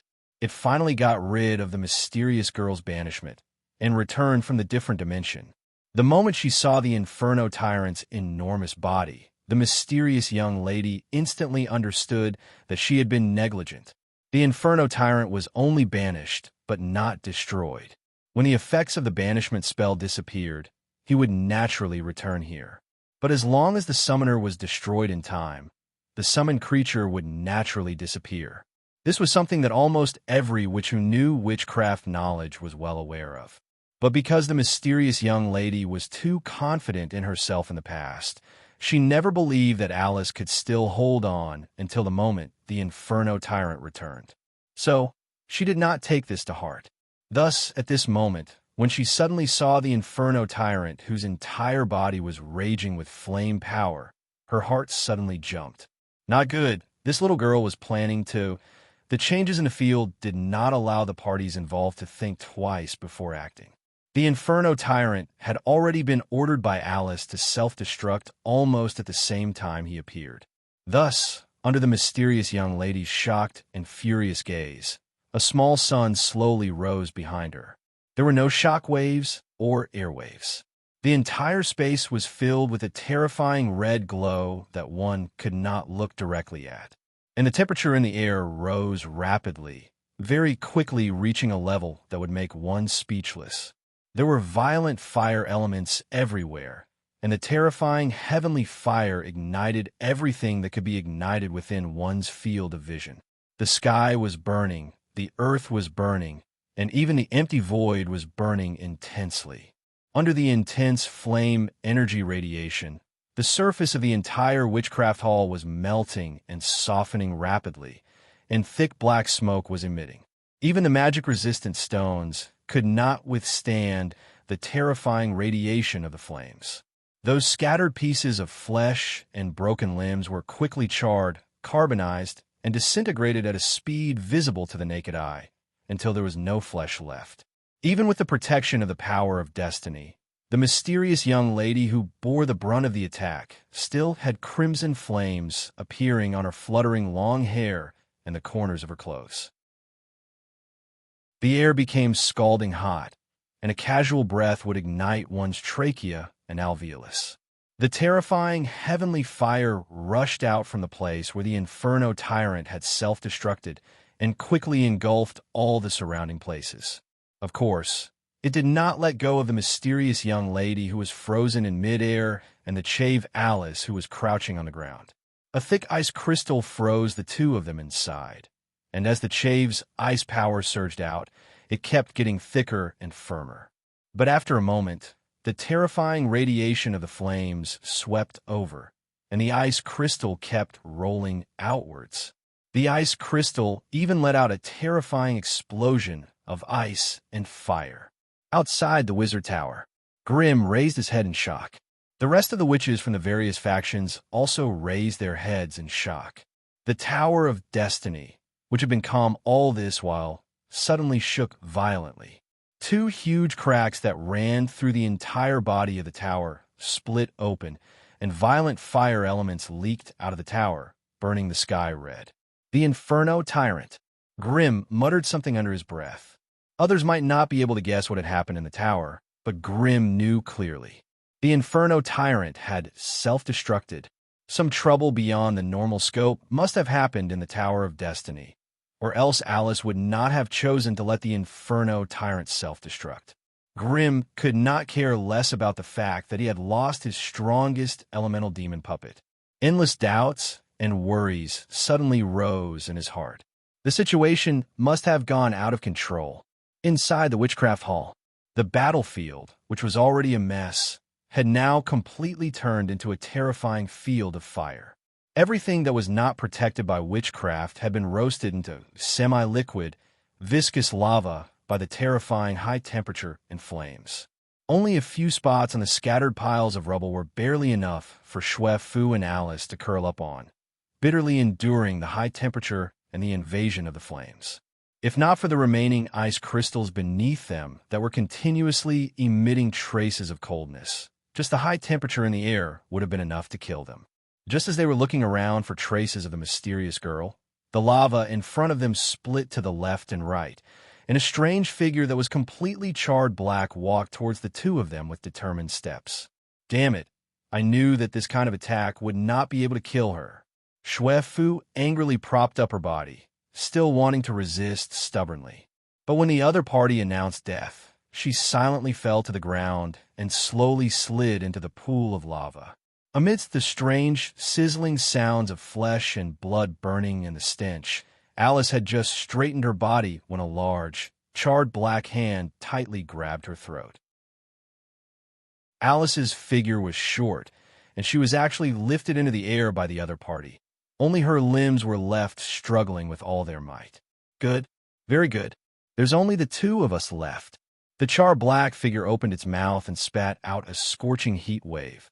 I won't let you die. I will burn your body, keep your soul, and then turn you into a puppet of fate. You will suffer the cruelest and most vicious torture for generations to come. I won't let you die like this. Alice's throat was grabbed, and she could only struggle and let out muffled sounds. What? Before you say goodbye to this body, do you have anything else you want to say? The char-black figure was obviously beyond furious. If she did not find a strong enough enemy to vent the hatred in her heart, she was afraid that she would explode from anger. In order to listen to Alice's final cries, the char-black figure finally loosened its grip a little. Alice's hands gripped the other party's wrist tightly, and a smile suddenly appeared on her originally terrified face. Thank you for letting me touch your body. Goodbye. The next moment, a mysterious space energy suddenly surged out of Alice's body, who had appeared harmless from beginning to end, and wrapped around the charred black figure's body at lightning speed.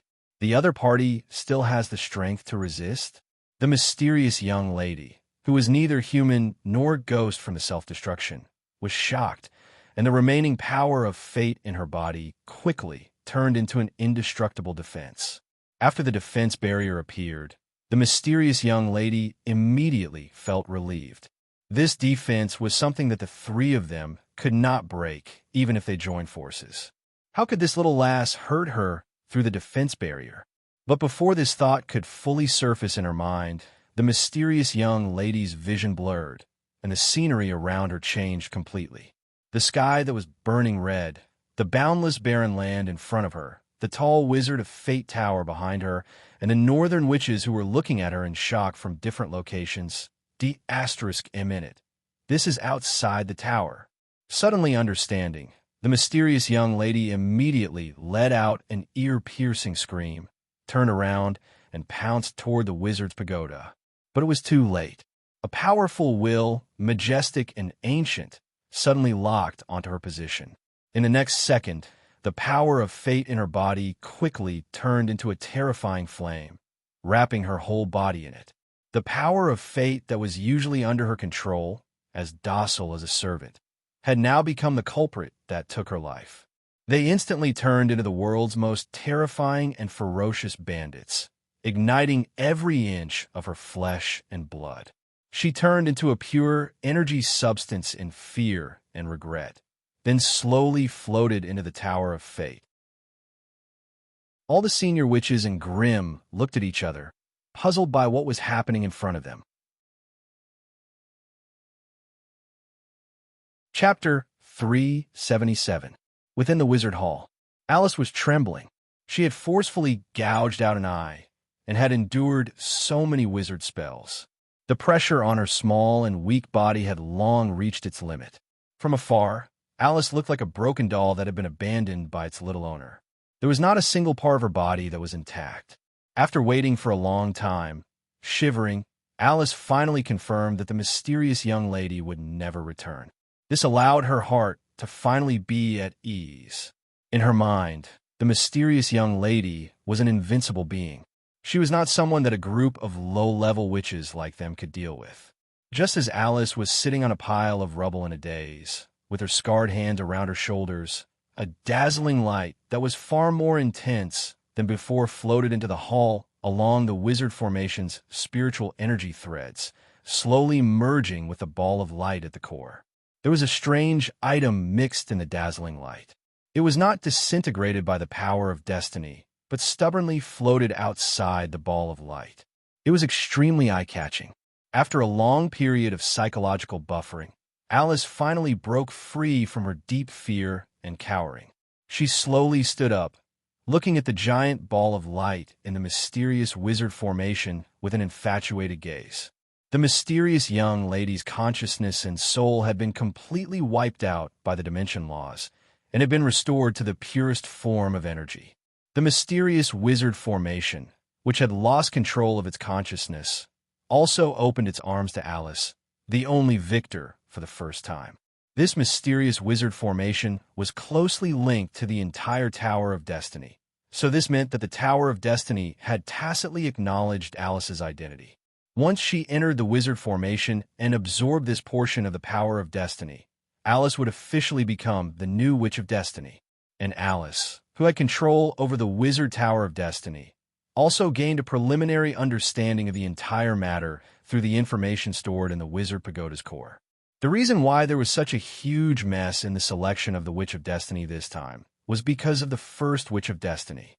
When her abilities surpassed the limits of the wizard world and she was forced to enter the Sea of Stars, she made an equivalent exchange with the wizard worlds like the other northern witches. She left the wizard world as promised, and the wizard world allowed her to imprint a portion of her inheritance into the dimension laws. Generation after generation, it would be passed on forever, never to be cut off. However, this was only what she did on the surface. Out of selfishness and coveting the power of destiny within the sorcerer world, the first Witch of Destiny deliberately set up the Tower of Destiny and the Struggle of Destiny, and then hid part of her soul in the tower. In this way, every once in a while, when it was time to select a destiny, which her soul fragment hidden in the Tower of Destiny would try to occupy the body of an awakened, and then use her identity to sneak into the battle of destiny. This way, no matter who won or lost, the destiny which that was produced would mix with her hidden soul consciousness. Every destiny, which was actually the seed of the first destiny, which, quietly nurturing, germinating, growing, and strengthening in the sorcerer world.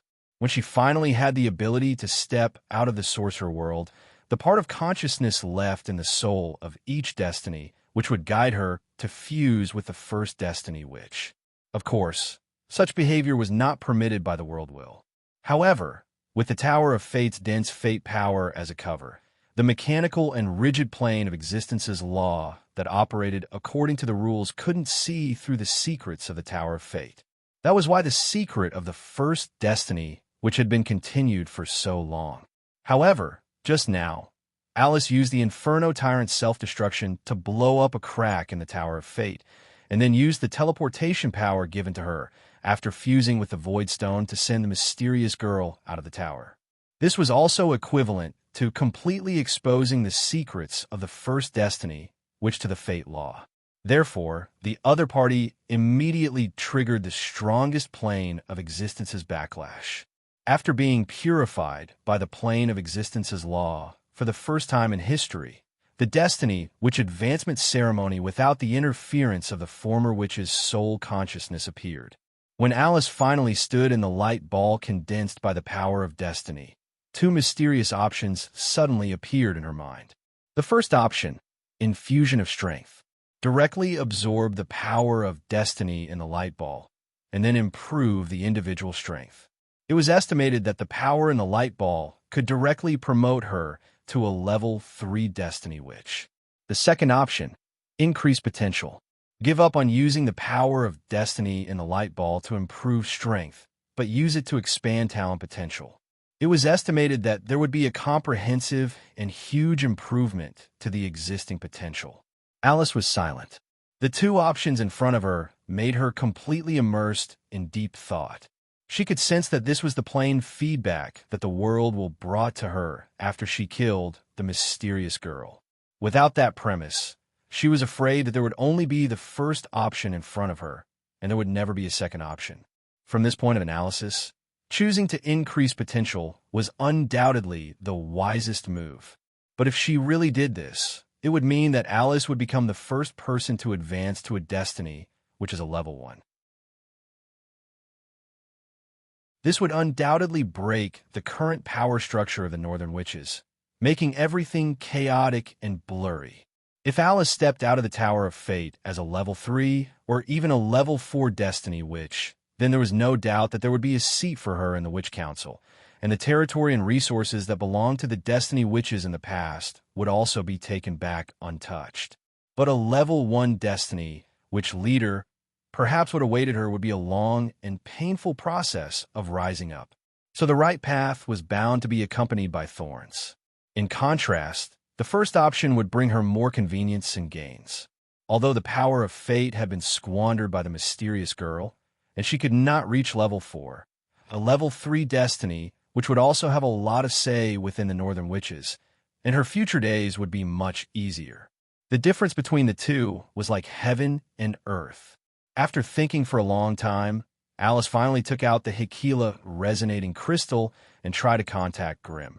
It had to be said that the Inferno Tyrant's self-destruction in the core area of the Tower of Fate had brought a lot of damage to the Tower of Fate. If it was during the past Battle of Fate, it would have been impossible to get any communication between the inside and outside of the tower. Through Alice's simple explanation, Grimm quickly grasped the situation in the tower. To be honest, the way the Battle of Fate had developed to this point, even Grimm, who was an outsider, was secretly shocked. It was not Grimm and Alice's turn to worry about the scheme of the ancient witches. Their biggest problem at the moment was how to choose the path of advancement. Grimm also instantly understood that Alice had already made her choice long ago. It was only for the sake of continuing their cooperation in the future that she specifically came to ask for his opinion as a sign of respect. And this was actually in line with his long-term interests. Therefore, Grimm chose to support Alice's advancement without hesitation. With Grimm's support, Alice finally made up her mind. But before that, she secretly borrowed a part of the power of fate to do something, and then chose the second option. Outside the Tower of Fate, the sky suddenly changed in an amazing way. The fire elements that densely covered the sky were swept away, and a huge funnel vortex suddenly appeared in the void. The bottom of the funnel continued to extend downwards and gradually connected with the top of the Tower of Fate. A strong repulsive force came pressing down, and Grimm had no choice but to retreat 3 miles away with the other high-grade witches. He watched the changes in the Tower of Fate from afar. Needless to say, all the witches present knew that this was the new destiny which enjoying the fruits of her victory. Perhaps in a few hours, the northern witches would welcome a new witch leader. And as the representatives of the major witches, they naturally had to offer gifts and enthusiasm to welcome this sister to join them. In particular, a few factions close to the Destiny Witches' territory wanted to meet with this new witch leader as soon as possible to discuss the division and ownership of the territory. After all, thousands of years had passed. Due to the severed inheritance of the Destiny Witches, their traditional territory had long been occupied by other factions. Now that the return of the Destiny Witches was imminent, a lot of things that had been swallowed in their stomach had to be spat out, so the entire northern witches were inevitably going to be in turmoil. If things went wrong, the entire witch council might be reshuffled. Seeing that the abnormality in the sky was becoming more and more obvious, many high-grade witches gathered together and began to discuss who the new destiny which would belong to and what kind of strength she would have. If the new destiny, which was only level 3, then this group of level 2 and level 3 high-grade witches would be enough to negotiate with her on an equal footing, and there would even be room for bargaining when it came to matters such as returning the territory and returning the people. After all, the new destiny, which was alone, if she wanted to establish a foothold again, there was nothing she could do without the support of the witches of the various factions. So there were still many issues that could be discussed. However, if the new destiny, which was a tier 4 witch, then the team before him could only serve as the advance party to send gifts and congratulate the new witch. Only the leaders of the various families would be able to negotiate with the new witch on equal footing. In this kind of situation, Grimm's existence was extremely awkward. Although he had already learned the inside story of the tower in advance, he could not leak any information before Alice officially became a Destiny Witch, especially when he felt the cold stare of the enchanting witch among the Deception Witches. Grimm immediately began to think about how to deal with it. The enchanting witch was called Rena, and she was the mother of Frost Dancer Chef. If the one who walked out of the Tower of Destiny was not Chef, Grimm could not guarantee that the exasperated fellow would not do anything. For hours passed in the blink of an eye, as everyone waited anxiously. The gate of the tower finally opened slowly again. This time, it was really opened, instead of being covered by a light film like the last time. The witches could not help but hold their breaths, silently waiting for the final result. Inside the gate, a figure flashed, and a beautiful figure wearing a long dress appeared in front of everyone. It's her, it's actually her. Chapter 378. It was a beautiful woman dressed in a purple starry robe. Her silky silver hair draped over her shoulders, and her face was unusually gentle and tranquil. However, the pair of azure eyes in her long and narrow almond-shaped eyes gave off an exceptionally enchanting and mysterious feeling. Alice, how come it's you? Where's Chef? Rena, the Deception Witch, stepped forward and asked in a trembling voice. Although Alice's appearance had changed dramatically, and she was no longer an 8-year-old girl, for the group of high-grade witches in front of her, that familiar mental fluctuation was the best calling card. The rest of the Deception Witches showed a sad look on their faces. They all knew very well in their hearts. There was only one witch who could walk out of the Tower of Fate alive. As for those who did not, the colorful lights floating in the sky before were the best explanation. Why are you only level 1? Unlike the Deception Witches who were more concerned about Chef, the witches of the other factions were actually more concerned about the strength of the new Destiny Witches. Rank 3 and Rank 4 meant that they had to take different measures to deal with it. But with a glance, all the witches turned pale with fright. Alice, who walked out of the Tower of Fate, she was actually only level 1. Are you here to congratulate me on becoming a Destiny Witch, or to question me? Alice's appearance this time was very likely to be her original appearance.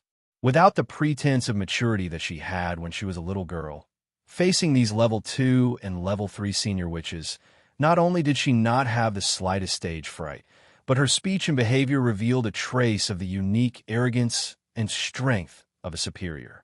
The witches all showed a look of hesitation on their faces.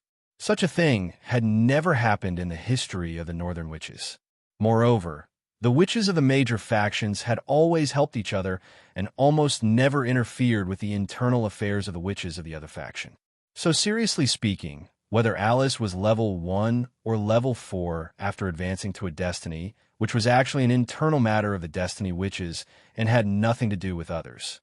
Therefore, in the face of Alice's harsh words, the witches hesitated for a moment before silently bowing to her. Even if the other party really had something wrong, only the leaders of the factions had the right to question her. In the end, they were just here to run errands and familiarize themselves with him. The first to stand out was naturally the Dark, which had always been on good terms with the Destiny Witches. A Tier 3, which named Kelly, stepped forward and nodded slightly in greeting. "Congratulations, Lady Alice, for becoming the new Destiny Witch of the Northern Witches. On behalf of Leader Cersei of the Dark Witches, I offer you 7 apprentice witches, 2 resource points, 3 human manners, and 700 servants and slaves." As Kelly the Witch chanted aloud, a parchment with a list of gifts slowly flew towards Alice. Naturally, she accepted it with a smile. The next to appear was naturally the Death Witches, who were on good terms with the Destiny Witches. A middle-aged female Tier 2, which stepped forward and nodded at Alice in greeting. "Congratulations, Lady Alice. As the representative of the leader of the Witches of Death, Thuna, I extend my sincere congratulations to you. In addition, the Death Witches have also brought a congratulatory gift. 6 apprentice witches, 3 resource points, 2 human cities, 1 plantation manor, and 600 servants and slaves." Alice was satisfied with the list of gifts that the Witches of Death had brought.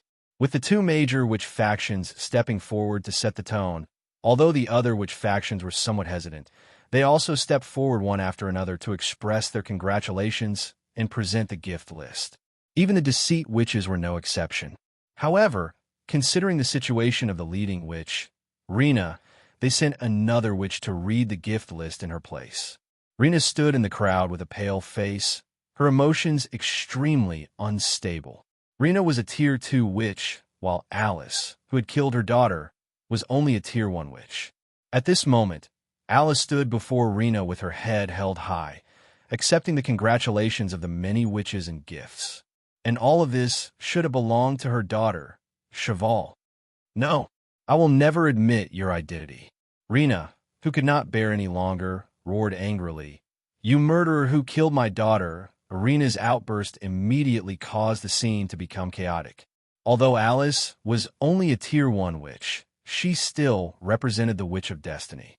If Rena's attitude represented the will of the entire Deceit Witch faction, then it also meant that the unity and cooperation that the Northern Witches had created would be broken. The Northern Witches factions were likely to fall into a protracted civil war. A few Deceit Witches hurriedly stopped the emotional Rena to prevent her from suddenly attacking the newly promoted Witch of Destiny. Sensing Rena's hostility, Alice took a small step back, and colorful radiance emanated from her body. Amidst the blinding fluorescence, exquisite tarot cards with the scales of fate carved on the backs of the cards appeared abruptly, circling around Alice and rotating slowly. At the same time, the Tower of Destiny behind Alice let out a loud rumble. A powerful witchcraft energy crossed the air and pressed down on all the witches, causing them to shiver. All the previous judgments were based on historical records and ancient legends. At this moment, everyone truly understood the meaning of the leader of the witches. Even if Alice only had the strength of a Tier 1 witch, as long as she was still a Witch of Destiny, then in the area covered by the Tower of Fate, she was fully deserving of the title of Queen. If anyone wanted to touch her here, they would have to first attack the Tower of Fate. In particular, a few older witches looked at the tarot cards that were constantly moving around Alice, their faces filled with excitement. Obviously, this reminded them of some of the legends of the previous Witches of Destiny. Witches of Destiny were terrifying witches who controlled fate. Their individual combat power might be a mess, but no one was willing to be enemies with them. They were a group of strange existences that had jumped out of the world's rules, wandering in the long river of fate, and could rely on their own strength to see the development of fate. Divination and predicting good or bad luck were all child's play. Their greatest ability was to change fate, to change the fate of others.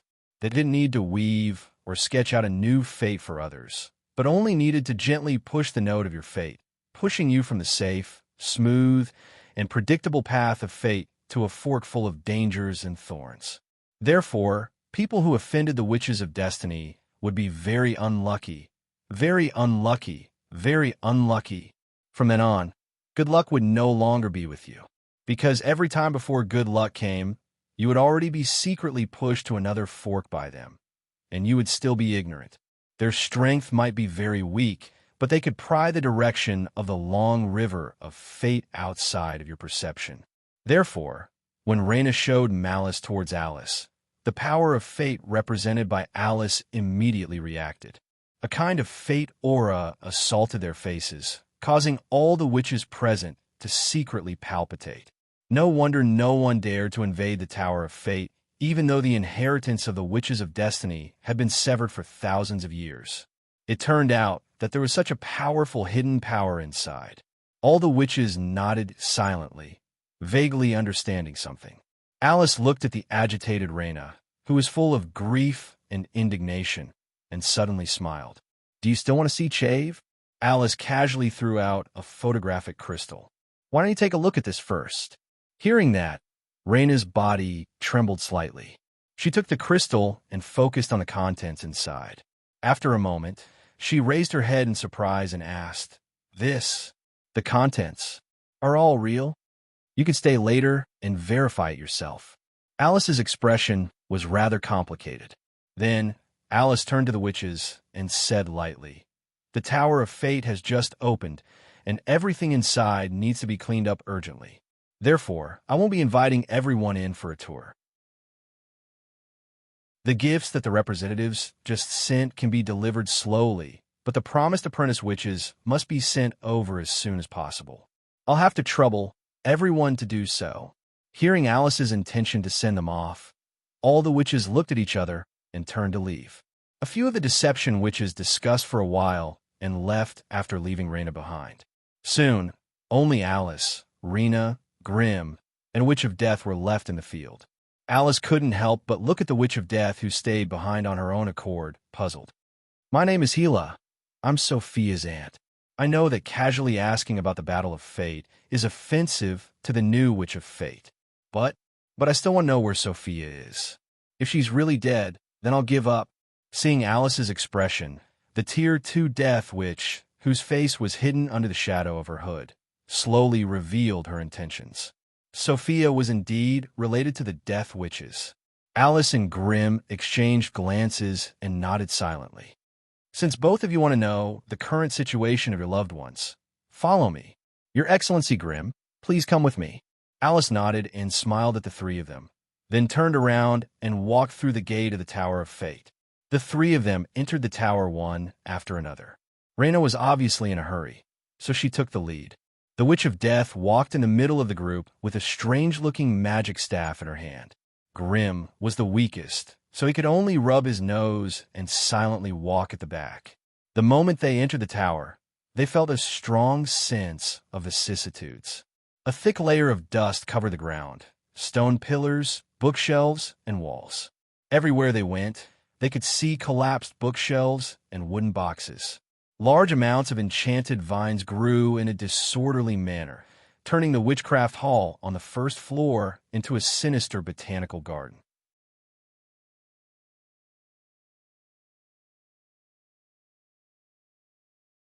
Chapter 379. Even though a day had passed since the battle, the traces left behind could still be seen clearly. There were no corpses, no bloodstains, only twisted and broken pieces of vines. Sensing the aura of the wizard's spells on the few of them, the blood-sucking vines and demonized thorns struggled to move their bodies away from their sides.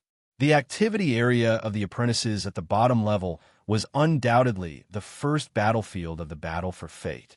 Walking through the witchcraft halls, libraries, witchcraft laboratories, living quarters, and winding corridors, traces of witchcraft could be seen everywhere on the floor and walls.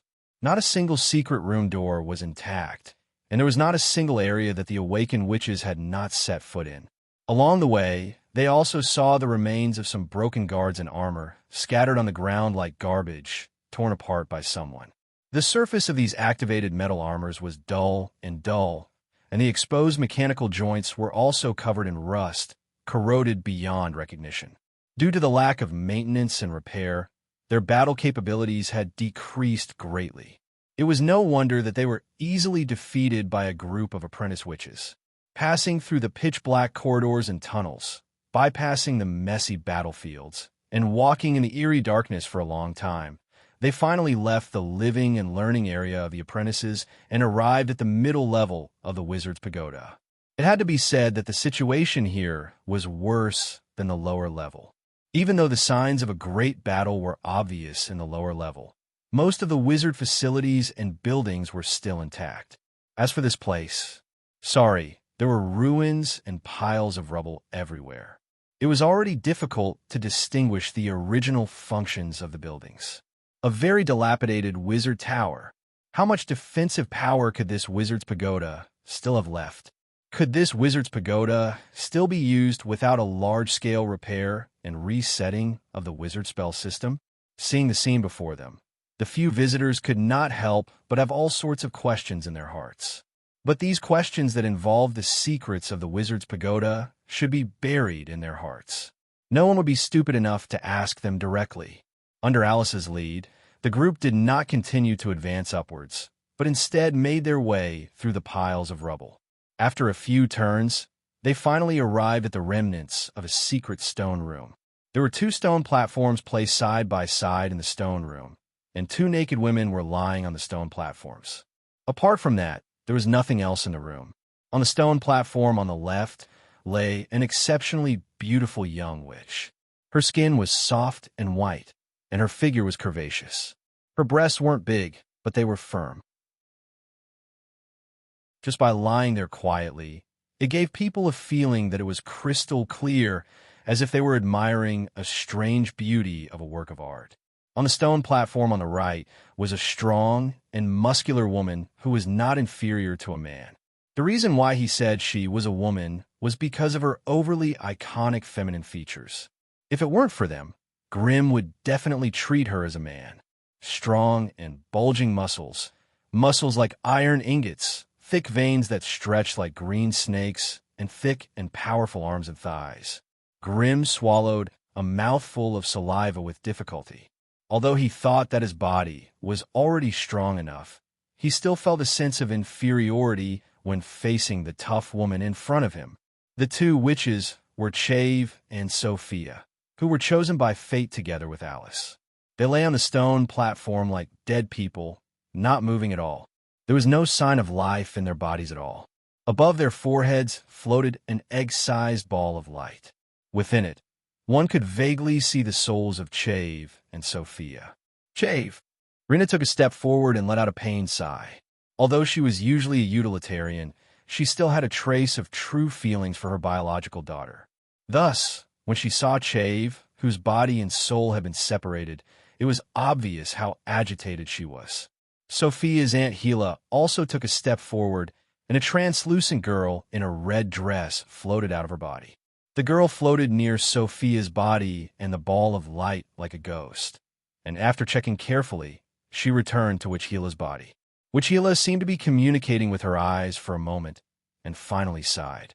She turned around and asked, "Lady Alice, what price do I have to pay to revive Sophia?" Witch Rena, who was standing at the side, also stared at Alice. They were all adult northern witches, and they were well aware of the basic process of the struggle for fate. Alice did not absorb the power of fate in Chave and Sophia's bodies. Instead, she used up her own power of fate to reconstruct their bodies and reform their shattered souls. This would undoubtedly greatly reduce her basic strength. No one would do something so brainless as to harm themselves and benefit others. Thus, at this moment, for the sake of her loved ones, Witch Gila had to understand Alice's intentions, even if she had to lower her stance. After all, the two women were still in a special state where their bodies and souls were separated. Everything was held together by that ball of fate. Without Alice's help, even the Grade 2 Witch of Death Gila did not have the confidence to revive them. After all, the Witches of Death were only good at turning living people into dead people. The two of you should also know how serious my loss is if Chave and Sophia survive. I don't want to say too many hypocritical words. I need your goodwill, and I need them to serve me for 100 years. Alice, who had regained her adult appearance, was now unusually calm and decisive. Her every movement carried a hint of maturity that she did not have in the past. The two Grade 2 witches fell silent at the same time. They silently pondered for a long time, then looked at each other and saw a hint of helplessness in each other's eyes. Even though they were Grade 2 witches within the Tower of Fate, it was difficult for them to go against a witch leader who had obtained the recognition of the Law of Fate, even though she was only Grade 1. But a witch leader was a witch leader. That noble position was there for all to see.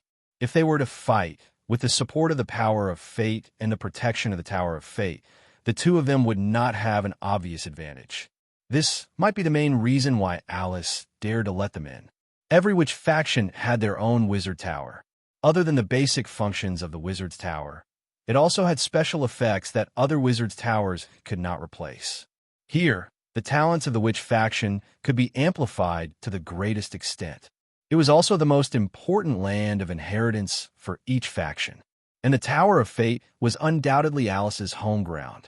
Here, the abilities of the witch faction of Fate could be strengthened by 1,000 times, while the abilities of the other witches would be suppressed to the lowest level. So if they were to really fight, it would be impossible for them to forcefully take Chef and Sophia away. As long as Sophia can be revived, I can agree to any of your conditions. The witch Gila finally spoke. Me too. As long as you can bring Chef back, I can agree to anything. Rena said anxiously, I believe in your promises. Alice nodded. I will treat them as my good sisters. Then, with a wave of Alice's hand, two small balls of light wrapped around Chef, and Sophia's souls sank down, slowly disappearing into their foreheads. Alice walked forward lightly, using her sharp nails to pierce their skin, drawing a brand of fate with two coiled serpents on their foreheads. As soon as the totem was drawn, the brand lit up with a blinding white light. In the blink of an eye, when the white light suddenly disappeared, the foreheads of the two women became as clean as before, without a single trace of the brand. From now on, the two of them will be the deputy leaders of the witch faction of Fate. Do you think this is appropriate? Alice asked the two witches softly. Hearing this, Gila and Rena smiled bitterly in response. Even though this was not what they had originally planned, compared to the worst outcome, this seemed to be a happy ending. This was especially so for the witch Gila. After all, supporting Sophia was her personal idea, while the entire witch faction of death would choose to support Alice. So, with such an outcome, what other extravagant wishes could she have? Just as the group was deep in thought, Chef and Sophia, who were lying on the stone bed, suddenly moved. Chef's long and clean eyelashes were still fluttering lightly, and she let out a soft moan. On the other hand, the burly Sophia had already sat up with a whoosh. Her bell-like eyes, which were in a daze, first lost focus. Then, her gaze started to focus, and she sized up everything around her in confusion. Sophia, it's me.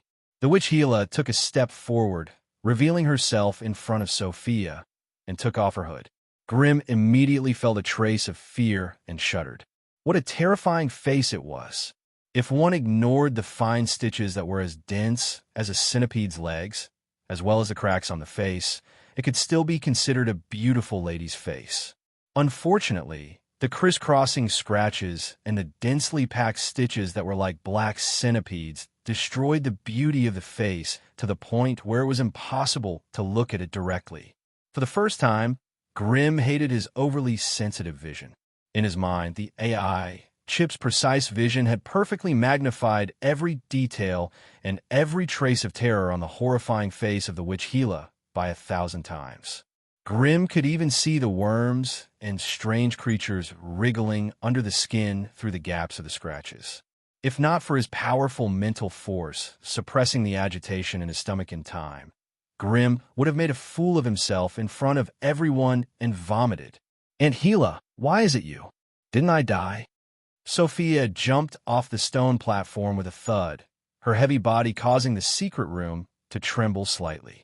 The berserk witch's physique was indeed unbelievably strong, comparable to those body-tempering sorcerers. She had only fused with her divine soul for a short while, but she could already move freely as if nothing had happened. However, her boorish personality was unbearable. She just stood there with her legs crossed, completely ignoring the fact that she was completely naked. Moreover, there was a mature and fit wizard in the room. At this moment, Chef also forced herself to sit up on the stone platform and looked around blankly. Chapter 380. The process of subduing the two women was exceptionally smooth. After all, both of them were strong competitors who could participate in the battle of destiny, and they had already predicted the possible outcome. To be able to come back from death and continue living, no one would choose to die generously just because of some insignificant restrictions. This could be seen from their performance in the battle of destiny. Even a violent woman like Sophia knew to leave a way out for herself and cast the life-hiding spell in advance. This showed how much witches valued their lives. Therefore, the 100-year contract and the brand of destiny were not a problem. On the contrary, Chave and Sophia were extremely shocked and confused that Alice did not devour them, but revived them instead. With Alice's strength as a level 1 witch of destiny, it was impossible for her to revive two people who were completely dead. The only reason she could do it was because she borrowed part of the power of destiny that could increase her strength before she leveled up, reducing her own strength to save two people who were neither enemies nor friends. Although there was some friendship from fighting side by side, this was still not a sufficient reason. That was why Chave and Sophia could only become Alice's assistants in their confusion, and also became the deputy leaders of the Witches of Destiny with empty titles. As for the subordinates, the apprentice witches promised by the major witches factions would arrive in a day or two, but before that, sorry to say, in the entire Tower of Destiny, except for the 3 of them, not even a shadow could be found. No, it was not that there was not even a shadow. After carefully inspecting the entire Tower of Destiny, Alice finally found 2 armor guards, 3 shadow steel golems, 2 undead banshees, and 4 mummy elders that were still alive. As for the rest of the tower guards and modified wizard beasts, they had either become rusted pieces of metal or had been destroyed in the Battle of Destiny. It was extremely difficult to find any of them that could still move. Witch Rena and Witch Gila had already left the Tower of Destiny and returned to their respective tribes to report to their leaders. The Witches of Death had always been on good terms with the Witches of Destiny, so there was no need to worry about them blaming them. On the other hand, the Witches of Deceit did not know what Rena's return would bring to Alice. After sending Chef and Sophia off to look for their own residences, Alice brought Grim back to the core area of the tower. After experiencing such a brutal battle, in addition to the shocking explosion of the Inferno Tyrant, this place had almost become a wasteland. The floors, walls, ceilings, and all sorts of magic facilities have been destroyed. Without a large-scale restoration, it would be impossible for the Tower of Destiny to display its full strength. Half of the Tower of Destiny will be destroyed after this battle. Alice took the initiative to hold Grim's hand, bringing him to tour the wizard's pagoda that had just fallen into her hands. The Inferno Tyrant you lent me is gone. The spider puppet beast that you worked so hard to build has also become a pile of scrap metal. Tell me, how do you want me to compensate you for your investment? Grim didn't know whether to laugh or cry. He looked around at the mess on the ground and frowned. The entire Tower of Destiny can't be so poor. Could it be that after the birth of the Destiny witches in the past, they had to work hard for 100 years to recover? Here, it's all here. Alice took out a thick stack of parchment and stuffed it into Grimm's hands. These are the gifts that the various factions have given back to us in disguise. I'll just browse through it.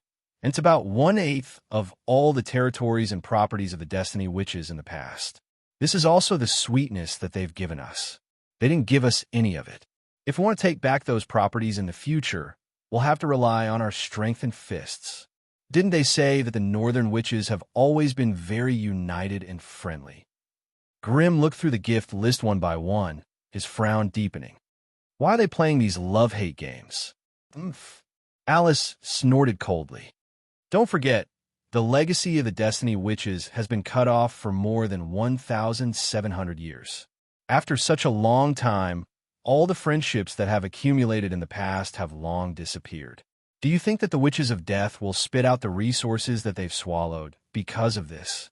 Just now, they took the initiative to express their support for me, and that's already the greatest favor they can do. Then what are you going to do? Are you going to struggle in these ruins? Without subordinates and resources, I'm afraid you won't be able to repair the Tower of Destiny, even if you want to. Let's look around first. Alice also frowned. For the first time, she felt the frustration of being in charge. There are still a few hidden places in the Tower of Destiny that I haven't checked yet. Maybe there'll be some surprises there. I hope so. Grimm could not help but sigh deeply. The Tower of Destiny was the origin wizard tower of the Destiny Witches. Once it was damaged, the amount of resources needed to repair it would definitely be an alarming figure that would make anyone despair. Thinking of this, the two leaders couldn't help but sigh and sigh. As a contracted wizard of the Cerubo family, Grimm had thought that he had some savings. But now that his little bit of wealth had collided with the Tower of Destiny, the top wizard pagoda in the wizard continent, he was afraid that it would be devoured cleanly without even making a sound. The wizard tower had a total of 19 levels, of which there were 15 above ground and 4 underground. The first place they rushed to was the energy room in the second underground level. No matter what kind of wizard's pagoda it was, the energy room would always be the most important place. After all, the energy source and reserves of the entire wizard's pagoda was here. After passing through 21 secret magical doors and protective spells, Alice had to spend an hour and a half to open the last barrier, even though she already had the authority to control the core of the tower. There was a transparent crystal with strange wizard runes floating in front of Alice. It was the crystal that allowed Alice to maintain a close connection with the core of the tower at all times. She recited 317 syllables in a single breath. The cryptic wizard spell incantation was especially hard to pronounce, and she also used 97 wizard hand gestures in different areas of the syllables. When she was done, the meter-thick red ochre door covered in sturdy runes and magic resistance runes shook slightly. Dust fell from the door, and it slowly opened to the side, revealing the energy room of the wizard's pagoda that had been sealed for a long time. The moment the door opened, a dense, almost tangible elemental aura rushed toward them. Alice did not mind it. She was a Destiny Witch, and her talents did not have any preferences. But Grimm was a true fire wizard. When such a dense, elemental aura surrounded him, it immediately turned into a sea of fire, elemental red. From afar, Grimm looked like he had been sealed in a giant ruby, its red color exceptionally beautiful. Alice's action of opening the energy room also attracted Chave and Sophia. The two had just gotten close when they were enveloped tightly by the dense elemental aura, turning them into two new giant gems. Chave was a sapphire, while Sophia was like a diamond. The two greedily breathed in the magical elements flowing in the air, every pore on their bodies open to the max, trying their best to devour the almost liquid elemental particles. Their bodies had just been constructed, and the amount of wizard energy in their bodies was close to zero. Now that they had such a good opportunity, of course they could not wait to devour everything and get rid of this unbearable hunger. But when the four of them walked into the hall of the energy room, they were immediately stunned by the scene before them. Magical crystals, so many magical crystals. as the top-notch wizard's pagoda in the wizard continent. The hall of the energy room in front of them was large enough, with a surface area of more than 20,000 square meters. Its height was also an astonishing 43 meters. In the center of the hall was a tall magical stone platform, and at the top of the platform was a magical altar that was 3 meters long, 5 meters wide, and 2 meters tall. It was because of this that the wizard's pagoda could constantly absorb drifting magical elements from the void around it, then slowly pour them into the magical pool beneath it. Below the magical altar was a large stone platform with distinct layers, and every stone platform had a giant magical pool dug out. When a magical pool on the top layer was filled with magical energy, it would flow into the magical pool on the bottom layer through a hole dug out beforehand. Like a beautiful, blooming flower, the magical altar was the stamen at the center, while the layers of magical pools were like petals that spread out, arranged around the magical stone platform, according to an indescribably mysterious rule. With the knowledge and experience of the four of them, they naturally knew that the magical pools on the top layer would always be filled with liquid magical energy, while the pools at the bottom layer would be divided into different elemental pools according to the basic elements such as earth, fire, water, and wind.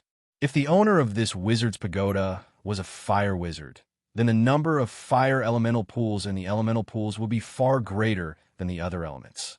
If the owner of the wizard's pagoda was a death witch, then the number of negative energy pools would definitely be the highest. Only then could the wizard's pagoda create a living environment that was most suitable for the attributes of the owner of the wizard's pagoda. After all, modifying such a large space and changing the originally balanced state of the elements to a state where only one element was the main element would require an alarming amount of elemental energy. Why did so many wizards like to choose geographical environments that were suitable for their attributes when building their wizard's pagoda?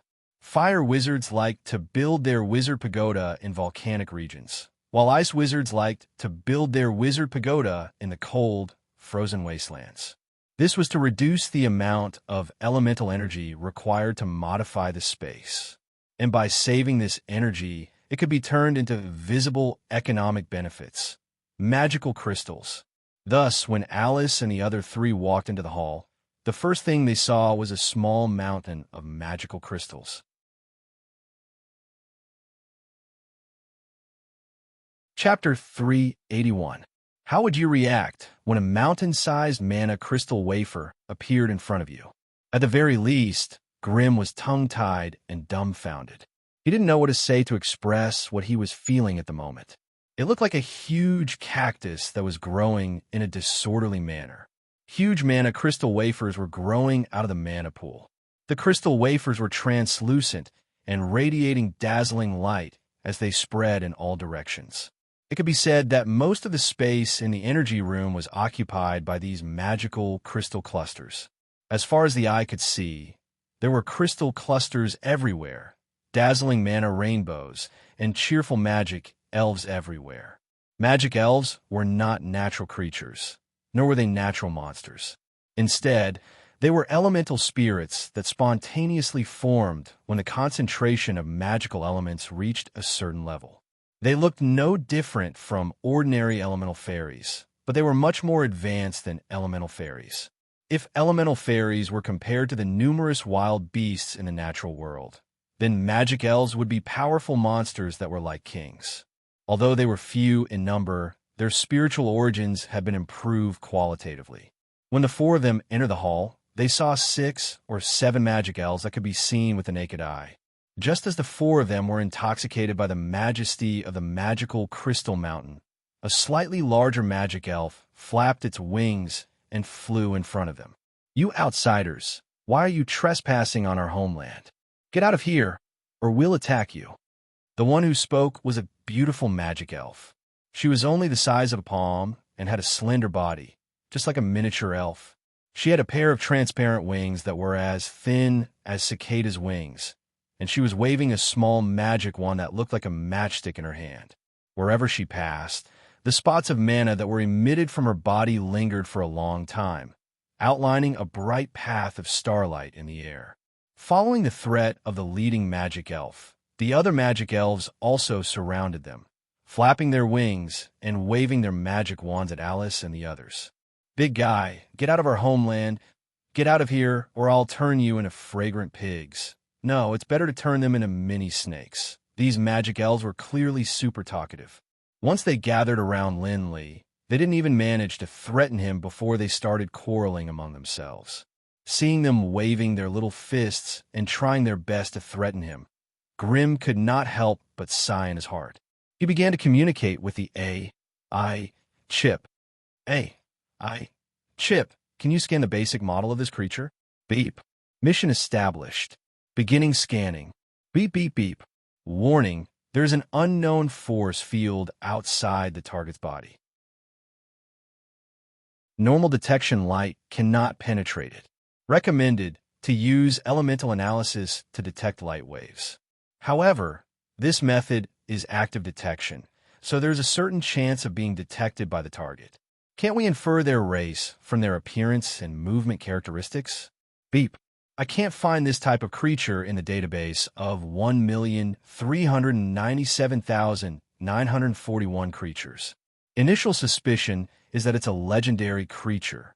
Passive detection means that it's very likely to be a natural spirit born after the density of magical elements reaches a certain threshold. It doesn't belong to the category of natural creatures and magical creatures. Spirit of nature? Grim muttered to himself. Just as Grim was deep in thought, Sophia, who always believed that fists were bigger than everything else, swayed her sturdy body and stood out. "You bunch of uninvited little fellows, this is our territory. How dare you be so arrogant in our territory? Do you want to eat our fists?" Before she could finish her sentence, Sophia raised her huge fist and shook it at the magic elves. In truth, with the size of Sophia's fist, it was more than enough to kill 2 magic elves. However, it was obvious that her threat had no effect, and her rash actions were seen as an attack by the magic elves. In the next moment, 3 or 4 magic wands were pointed at her. With a clear and melodious shout, 4 rays of green light shot out, hitting Sophia's sturdy body. The rays were thin, and the magical energy they contained was also very weak. However, they strangely ignored Sophia's domineering defensive force field and directly touched her body. There was a soft puff. A wave of green smoke spread out, and Sophia disappeared. In her place, a cute pig with a red bow on its tail curled up appeared. When Alice, Grim, and Chave looked at it with cold eyes, the little pig even sneezed and wagged its tail at the 3 of them. Damn it, it's the damned magic penetration. When the other party attacked, the other 3 immediately saw the terrifying nature of the magic elves. To sorcerers, witchcraft was an acquired ability formed by the accumulation of a large amount of knowledge on witchcraft, but the magic elves were a type of natural spellcasters. They were originally spirits of nature born from magical energy. Hence, their control of magical energy was not something that sorcerers could borrow. Instead, it was an innate ability that was etched into their souls. Hence, they did not need any incantations or gestures to cast spells. It was as simple as a thought. Furthermore, what was even more terrifying was that every spell they cast had a terrifying magic penetration effect. Even Sophia, who had a beginner-level resistance to magic, could not withstand such a spell and was immediately hit. Sophia, whose body was as sturdy as a human supermuscular man, was turned into a little pig by her opponent without any room for resistance. This humiliation caused the other 3 to gulp, and they could not help but start to slowly retreat. Even Sophia could not withstand it. Even if they cast all their defensive spells, they would not be able to withstand such a terrifying magic penetration effect. To avoid becoming a laughingstock for 1,000 years, it was better to be safe than sorry. "Are you afraid now?"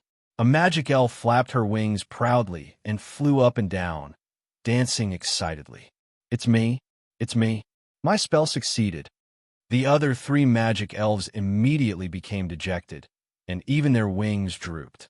It was obvious that the 4 spells had been cast on Sophia at the same time, but the one who had used the pig transformation spell was the one that was effective. To be honest, the magical fairies looked exactly the same.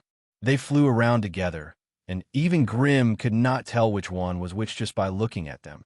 All right, outsider, we will not pursue the matter of you trespassing into our home. The first magic elf that was slightly more mature flew over again. Now, please leave and let our home regain its peace. Grimm and Alice looked at each other, and Alice immediately smiled and stood up. My companion has already said that this is our territory, not your home. As outsiders, you should be the ones to leave, right? Nonsense. Big guy is lying. Big guy is so bad. Let's turn her into a green frog. The magic elves immediately became angry. They put their hands on their waists and raised their little magic wands, ready to charge forward. Humph, you little fellows. You've taken advantage of my wizard tower for so long, and you still want to act shamelessly. Let me show you who the real master of this place is. Although Alice had returned to her normal body, it was hard to change her habit of being a little girl for a long time. At this moment, she put her hands on her waist and snapped her fingers.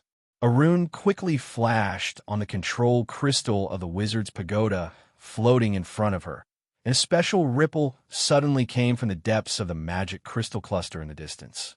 A moment later, a magic elf flew out in a panic, shouting as she flew, "Oh no! Oh no! The source of magic has been cut off." The magic elf in the area immediately panicked. They could not care less about Alice and the rest, and swarmed into the depths of the crystal cluster mountain. "Talk to them," Grimm said, nodding to Alice. "They look so innocent. If you talk to them, you might have a few good helpers." Alice turned around and smiled sweetly. Xuefu looked at the two of them in confusion, unable to understand the relationship between the two. Moments later, the group of magic elves rushed out once again in full armor and surrounded Alice menacingly. "Speak, you detestable big guy." The leader of the magic elves waved his fists and threatened. "What evil spell did you use to cut off the source of magic? Hurry up and cancel it. Little fellows, don't you know what this place is when you came to settle down here? This is the energy room of my wizard's pagoda, my personal residence and territory. If you want to stay here, the only way is to ask for my permission. If you don't agree, don't blame me for forcing you out." When it came to being unreasonable, it seemed like Alice was better at it than them. The few magic elves immediately gathered together and began to discuss in whispers. As powerful spirits of nature, their intelligence was never low. It was just that they had been isolated from the rest of the world that made them too naive. They could easily tell if Alice's words were true or not. Thus, an even more intense debate unfolded in front of the three of them. At this moment, Sophia was still spinning around on the ground miserably. Although she tried her best to roar and threaten, Grimm had to force himself not to laugh out loud when paired with Little Pig's curvaceous figure and cute face.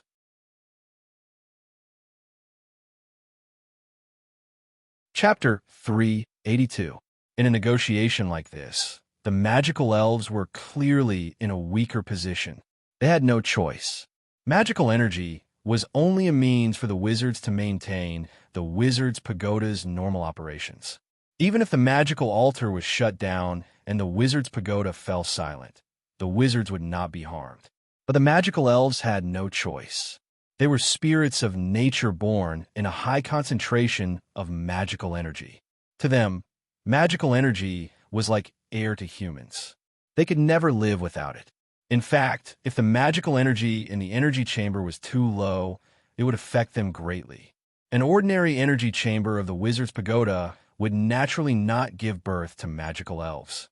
That was because the magical crystals formed from liquid magical energy in the magical energy pool would be fished out and stored in the tower's warehouse every once in a while. This was also an indispensable source of income for the wizard's pagoda. It was rare to see a wizard's pagoda like the Tower of Destiny that had been sealed for more than 1,700 years. The accumulation of magical energy over a long period of time, coupled with the fact that the energy chamber was completely sealed, meant that the energy in the magical energy pool became denser and denser. Finally, it was compressed into magical crystal clusters in this special environment, continuously expanding and growing. Even with such a special environment, it took 1,000 years for the first magical elf to be born. In the next few hundred years, new magical elves were born at the rate of one every 100 years. There were 7 magical elves in the energy chamber at the moment. And from the mouth of the magic elf leader, Alice also obtained a piece of news that made her wild with joy. The amount of magical crystals in the energy chamber had reached an astonishing 9 million. But before they could rejoice for a few seconds, the leader of the magical elves brought up some conditions for Alice's service. The first condition was that the total amount of magical crystals in the energy chamber could not be lower than 9 million. After all, magical elves relied on magical energy to survive. If the concentration of magical energy here was too low, it would be difficult for new magical elves to be born at night. But this also meant that the number of magical crystals that Alice could use would be reduced to about 300,000. The second condition was that Alice could only take half of the magical crystals that were converted in the energy chamber every day. Of course, Alice could not agree to this condition. After a tough negotiation, the magical elves had no choice but to lower the limit to a third. Currently, the Tower of Destiny was converting around 23 mana crystals per day. Once the tower was fully activated, most of the energy would be used to maintain the daily operation of the tower, and the remaining energy could only be converted into about 12 magical crystals. 8 of them were taken away by Alice, and the other 4 were left behind. Third, enlistment service. Alice and Shave could recruit a magic elf to be their magic partner and help them manage their residence and witchcraft laboratory. However, this service was limited to the Tower of Destiny, and the magical elves would never step out of the wizard's tower. As for Grim and Sophia, they were not chosen by the magic elves and were regrettably excluded from the recruitment list. Thus, after Alice and Shave finished negotiating with the other party, they each chose a magic elf as their magic partner and signed an equal contract. For the sake of this contract, the 2 of them had to pay 2 magical crystals each day as a recruitment fee, and they couldn't force the magic elves to do anything against their will. After Alice was successfully summoned, a petite and cute magic elf sat on her shoulder and snuggled into her ear, beginning to communicate with her intimately. Through the information that Alice passed to him, Grim also gained some information about the magic elves. Magic elves were naturally born magical spirits. They had no gender and had pure elemental bodies. Their basic abilities were similar to official wizards. Their talent spells included disrupting magic barrier, rapid mana recovery, deep meditation, physical strength recovery, and other support spells. These spells could not only be used on themselves, but could also be used on others. They could double the mana recovery, physical strength recovery, and directly enter deep meditation. They were the magic servants that experienced spellcasters needed. Coupled with their long lifespans and photographic memory, they could even serve a wizard family for thousands of years. Thus, they were definitely the best magic partners for a wizard. However, the conditions for the birth of magic elves were too harsh, and their choice of partners was even more troublesome. Thus, if they could not reach an agreement with them, they would rather destroy themselves than be restricted by others. A crude, which like Sophia obviously did not fit their aesthetic standards, and Grim was also rejected by them because of his male identity. As for the reason, no one knew. With such a contract, Alice was basically renting the entire energy room to these magic elves. Even if she wanted to visit in the future, she would have to ask for their permission in advance. Although this seemed a little unfair, when she thought about the help these magic elves could provide to the future of fate, Alice accepted it. Not only did magic elves have no gender, but they also did not have the concept of you and me, so they generally did not have names. However, in order to distinguish between them, Alice still named the magic elf she recruited Helen, and the one Shave recruited was called Hannah. The 2 unnamed magic elves immediately acted like little girls who had just gotten their favorite toys and hurriedly ran to show off to their friends. This time, all the magic elves were in an uproar. They all ran to Alice and pestered her to give them names. Alice was dizzy from being pestered by them, and could only randomly call them Anna, Ellie, and Eve before she satisfied each of their wishes. Unexpectedly, this move actually made Alice gain the favor of this group of magic elves in advance, and they volunteered to help Alice clean up this Magus Tower that had been abandoned for a long time. As soon as Alice nodded, this group of magic elves, who were friendly with each other, formed a small team and flapped their wings as they rushed out of the energy room. The 6 magic elves were like 6 little fairies from Sweet Dream, sprinkling starlight all the way as they quickly flew along the dark old passage. As they flew, they casually waved their magic wands at places that they did not like. With the tap of the magic wand, the lights on the walls that had lost their effectiveness lit up once again. A streak of starlight scattered over, and the dust on the floor rustled and flew into the distance. The magic vines that grew haphazardly on the walls and the broken spider webs in the corners were also swept away by the magic storm. As for the secret doors and buildings that had been destroyed during the Battle of Fate, they were miraculously restored after the magic elves flew past. Alice and the others left the energy room and walked all the way up. All the passages were shining brightly, all the floors were as clean as new, and all the secret doors and facilities had basically been restored to normal. These magic elves seemed to have magical hands that could turn stone into gold. Wherever they went, the dust and debris that had accumulated for thousands of years were swept out of the tower. Even the areas that were covered by magic vines and enchanted thorns were cleaned up, revealing their original appearance.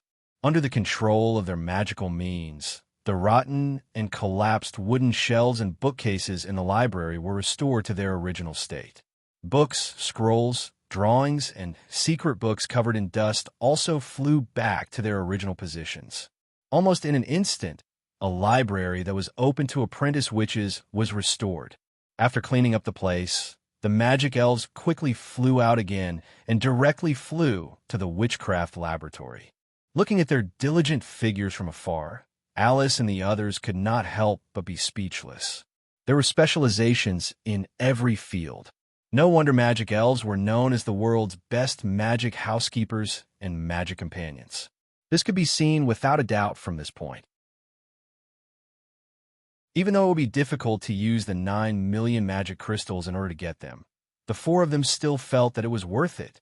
But Sophia, who was despised by the magic elves, was getting more and more annoyed, her entire face turning black. Looking at the group of bean-sprout-like creatures flying around her, the anger in her heart grew stronger and stronger. She, a berserk witch with a body that could resist magic, had actually been turned into a magic elf. Thinking of that scene, the anger in Sophia's heart burned so fiercely that she wanted to go berserk and smash everything in front of her into pieces. Taking the opportunity while the magic elves were busy cleaning up the first level of the wizard's pagoda, Alice pulled Chef and Sophia to the side and began a heart-to-heart conversation. You may have a family or relatives behind you. I can understand that. But now you're part of the Destiny Witches, Alice said patiently. As sisters, I will not do anything that will make things difficult for you, but you must also manage your relationships well. Since Alice had made things clear, Chef and Sophia naturally knew how to choose. As vice leaders, they naturally had to shoulder the mission of bringing the Destiny Witches back to prominence. After obtaining the control rights of the tower from Alice, the 3 of them gathered together for a discussion and assigned the most urgent tasks to each of them. Alice focused on understanding the structure and secrets of the tower, and also calculated the wizard facilities that could not be used after the wizard's pagoda was destroyed to see if they could be repaired. Chef was in charge of cleaning up the storerooms and storage rooms on the bottom level, trying to find some usable materials and resources. Even though the probability was low, the stone and magical metals used to repair the tower should not have been eroded by the passage of time. And these were all urgently needed. As Alice's ally, Grimm naturally had to stay behind to help. The knowledge he had just grasped about the magic Colossus constructs was immediately put to use. The magic elves gathered the remains of the magic Colossus construct from all over the tower and sent them to a hall, while Grimm worked day and night to repair and piece together some usable tower puppets. After all, the magic elves could only clean up the tower, or use magic tricks to repair some ordinary items. They could not do anything about the wizard artifacts and wizard facilities. Every time Grimm repaired a tower puppet, it meant that he had free labor. Cleaning up the terrifying battle ruins on the top level of the wizard's pagoda could not be done without them. As for Sophia, she went to the energy room to retrieve 100,000 magic crystals and hurriedly left the tower. And at most 2 days, a large number of apprentice witches would arrive at the Tower of Destiny. Their arrival meant that the tower would have to start operating immediately, providing for the hundreds of people's basic needs, such as living, learning, and training. Wizards could directly drink the elemental water extracted from the water elemental world, but the apprentice witches did not have this ability. Long-term consumption of elemental water could easily cause an imbalance in the elements in their bodies.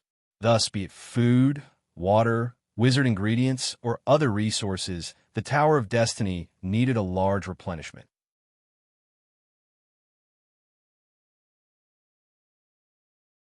Chapter 383. Erica's heart was filled with anxiety. The hired carriage moved slowly and arduously through the Dragonbone Waste. She was accompanied by a witch who was in charge of escorting the carriage and 6 other witches, all of whom were apprentices.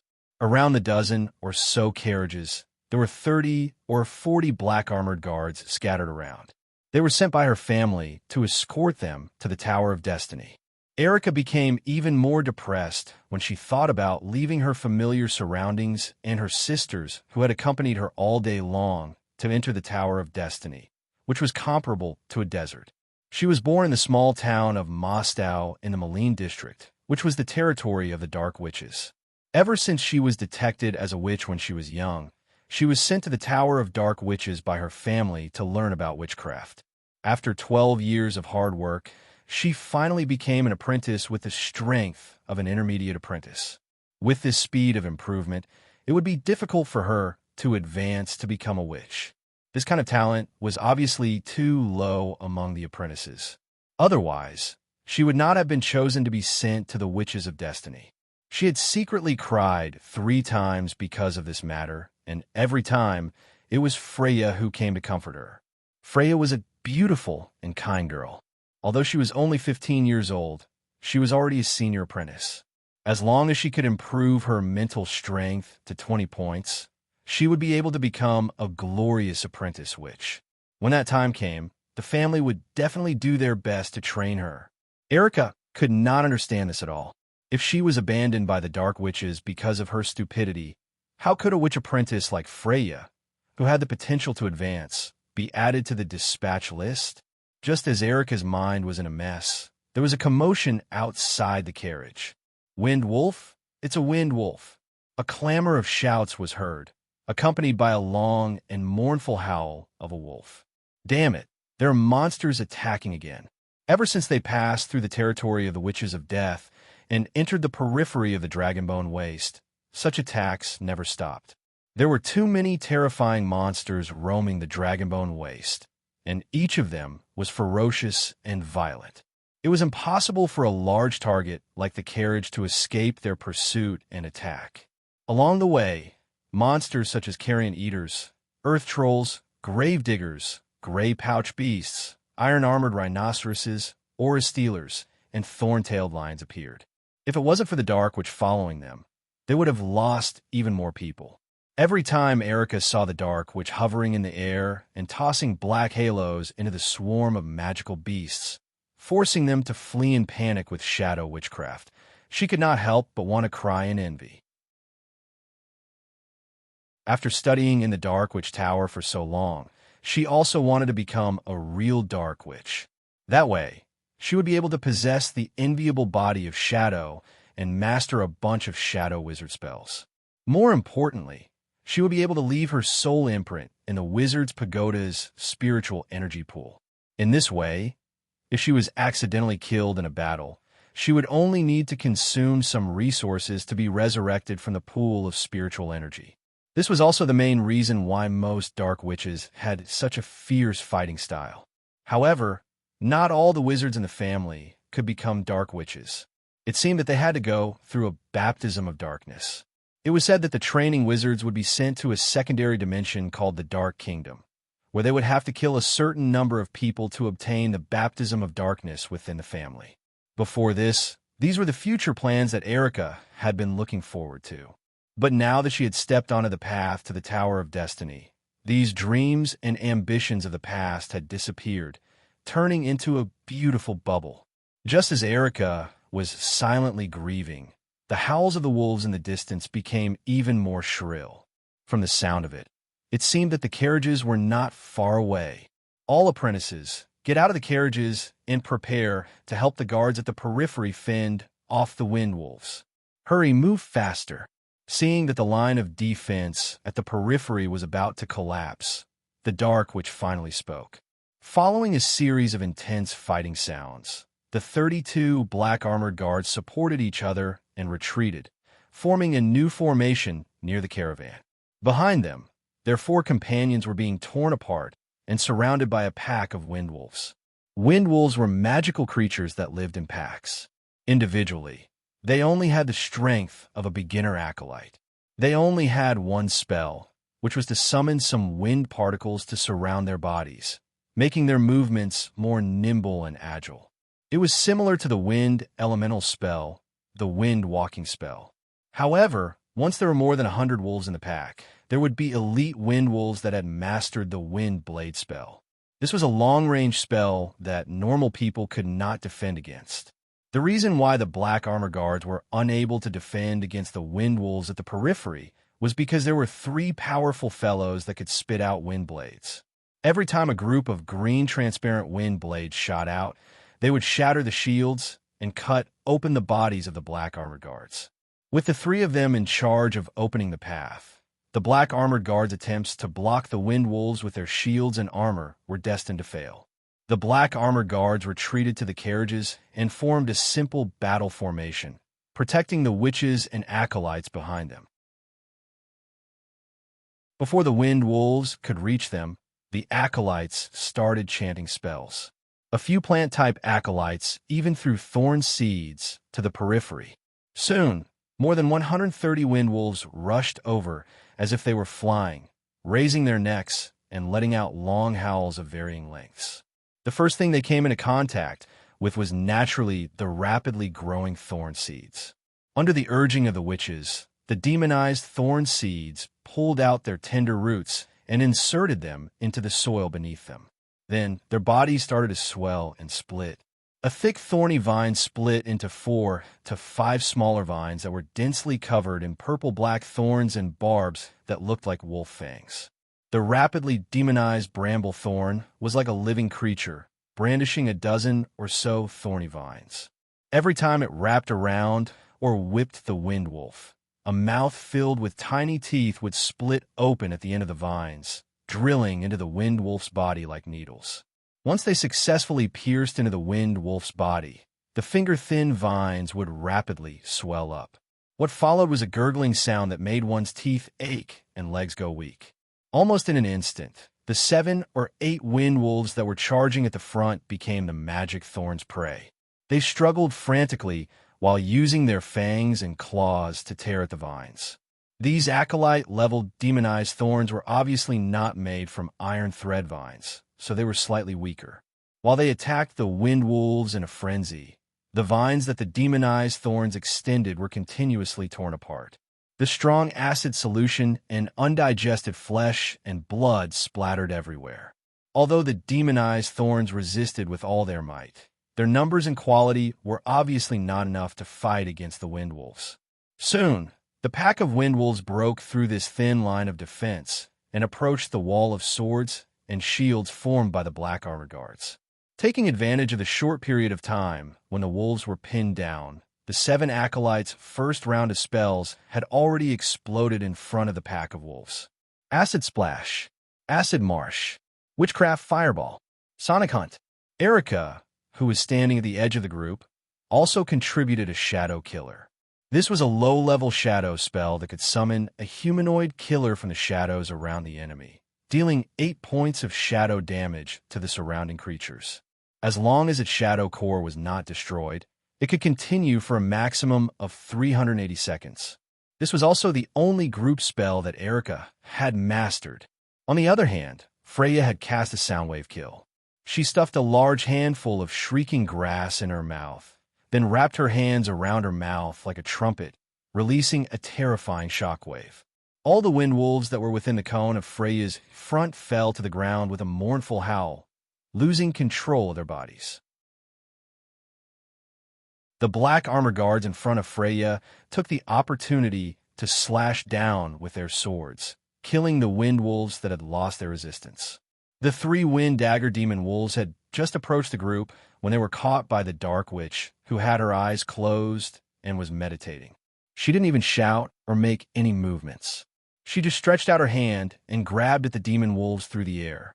The demon wolves in the distance instantly fell into a situation of life and death. A huge shadow exploded under the 3-headed demon wolf's body. It turned into a mass of smoke that was baring its fangs and brandishing its claws. The smoke wrapped around the 3 wolves and pulled them toward the shadow below. It was as if a passage to the shadow world had been opened there. No matter how the 3-headed demon wolves struggled, they were unable to escape the binding of the dark smoke. Bit by bit, they disappeared into the shadows. After the demon wolves disappeared, the dark smoke also dissipated. What was revealed was the brown, solid soil and gravel that could be seen everywhere. As for the 3-headed demon wolves, they had long since disappeared. The disappearance of their leader immediately caused the wind wolves to fall into chaos. After losing more than a quarter of the wolves, the wind wolves finally chose to retreat.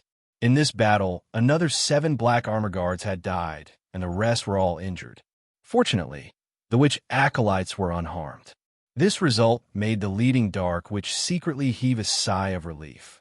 Although the 7 witch acolytes in front of them were mostly people with low potential, their families had spent a lot of resources to nurture them. Now, they had been given to the Destiny Witches for nothing. This undoubtedly made many of the witches in the families feel sincerely dissatisfied. However, when she thought about how the other party had no choice but to throw resources at this group of trash, the leading dark witch felt inexplicably gratified. If she was the leader of the Destiny Witches, she would probably have a headache right now. If they spent resources on them, they would all be people with low potential. Even if there were 1 or 2 with passable strength, most of them were probably nails sent by other witches.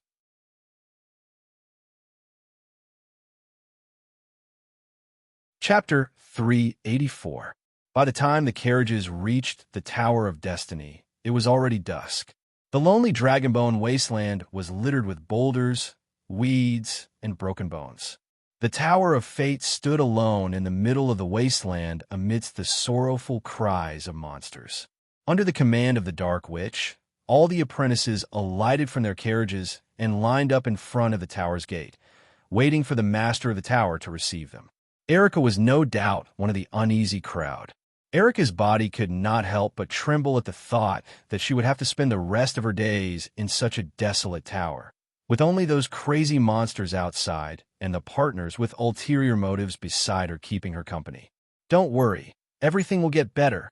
Freya stood by her side and gently held Erica's hand, comforting her in a low voice. Erica gave her a tight smile in return. Erica could feel that Freya's little hand was ice cold. It seemed that she was not as calm and collected as she looked. The gate of the tower finally opened slowly. Soft and bright light shone out from the gate and fell on everyone, immediately bringing them a strong sense of warmth. Then a slender and tall figure appeared in the gate, with her back to the light, silently scanning the crowd. "Since you're all here, come in and take a rest. Sorry for troubling you this time." The voice was soft and sweet, and it seemed that she was not very old. The leading dark witch stood silently in the darkness and coldly said, "Lady Alice, the promised 7 apprentices of the Dark Witch tribe have arrived. I won't stay any longer. Farewell." With that, she did not even enter the tower's gate and turned around to drive the carriage into the darkness with her entourage. The Dragonbone Wilderness was not peaceful at night. If they barged out like this, they would definitely suffer a great loss. However, the Dark Witch's attitude was firm enough, as if she did not want to have too much contact with Alice. Alice looked at the distant carriages, and a mysterious smile appeared on her face. She turned to the side and said to the remaining 7 apprentices, "Come in." Everyone bowed in unison, knowing that this was their future ruler, the leader of the Fate Witches, Alice. The witch apprentices struggled to carry their heavy boxes, carefully walked past Alice, and entered the bright and warm gate of the tower. Erica was the last apprentice to enter the tower. When she passed by Alice the witch, she could not help but steal a glance at the legendary Witch of Destiny. This was a young and beautiful witch. Her face was far more delicate and perfect than any other witch Erica had ever seen. Her long silver hair was smooth and shiny, her skin was fair and translucent, and her eyes were long and narrow. Her pupils were clear and blue, and she wore a purple robe that was decorated with the sun, moon, stars, and witchcraft runes. The man was also looking at Erica with a gentle and quiet gaze. When their gazes met, Erica was immediately scared out of her wits. She held the handle of the old suitcase tightly and followed her companion obediently. She did not dare to look around anymore. Alice could not help but sigh when she saw Erica's timid appearance. She actually knew this Erica. More than 10 years ago, they were the same batch of apprentices who entered the Dark Witch Tower and spent 2 years together. Later, Grandmother Ender needed to be stationed in the Scattered Terran, so she sent Alice to Fanny's Hut, an intermediate wizard organization in the central part of the continent, and handed her over to the female wizard Deborah. 20 years had passed in a flash. Unexpectedly, Erica had only climbed to the level of an intermediate apprentice, while Alice was already the leader of the Fate Witches. The difference in their circumstances could no longer be described as miraculous. Looking at the 7 witch apprentices entering the tower, Alice could not help but frown. Most of the members' talents and potential were a mess, but there were 1 or 2 among them who were so talented that it made people doubt their own eyes. From the attitude of the Dark Witch just now, it could be seen that the Dark Witches no longer regarded her as one of their own. According to Alice's original estimation, the task of escorting the witch apprentices this time should have been Grandmother Ender. However, Grandmother Ender did not come, but a strange witch with an extremely unfriendly attitude came instead. There was obviously some hidden secrets that she did not know. After the witch apprentices stepped through the door, they were immediately stunned by everything in front of them. The clean and bright witchcraft hall, the clean and spotless floor, the illuminating crystals embedded in the stone walls that emitted a soft and bright luster. And in the middle of the hall, there was a sturdy long table filled with all kinds of dishes and drinks. Fried calf kidney, quail stuffed with spices and fruits, pastry made with lark and partridge meat, beef cooked with wine and onions, dormice soaked in honey. The fragrant delicacies gave off hot smoke, evoking the hunger in their stomachs. The already hungry witch apprentices could not help but swallow their saliva. The apprentices could not help but look at each other, their eyes full of doubt. They heard that this place had only been open for 2 days. How could it recover so quickly? They were the first group of apprentices to arrive at the tower. Could it be that which Alice actually tidied up this hall by herself in the past 2 days? Eat first. Alice's voice still seemed so gentle and peaceful. Your accommodation has also been prepared for you. You only need to eat, drink, and rest today. I will naturally assign all the specific tasks to you tomorrow. After eating, you can follow this guard. It will take you to your respective accommodation. Alice was talking about an armored guard standing in the corner of the hall. When it stood there motionlessly, it looked like a full set of metal armor put out by a noble family to show off their bravery. However, the witch apprentices knew that this activated armor made of magic-resistant metal had the strength no less than a novice witch. It would not be a problem to crush a group of intermediate and senior apprentices like them. After saying that, Alice walked away on her own.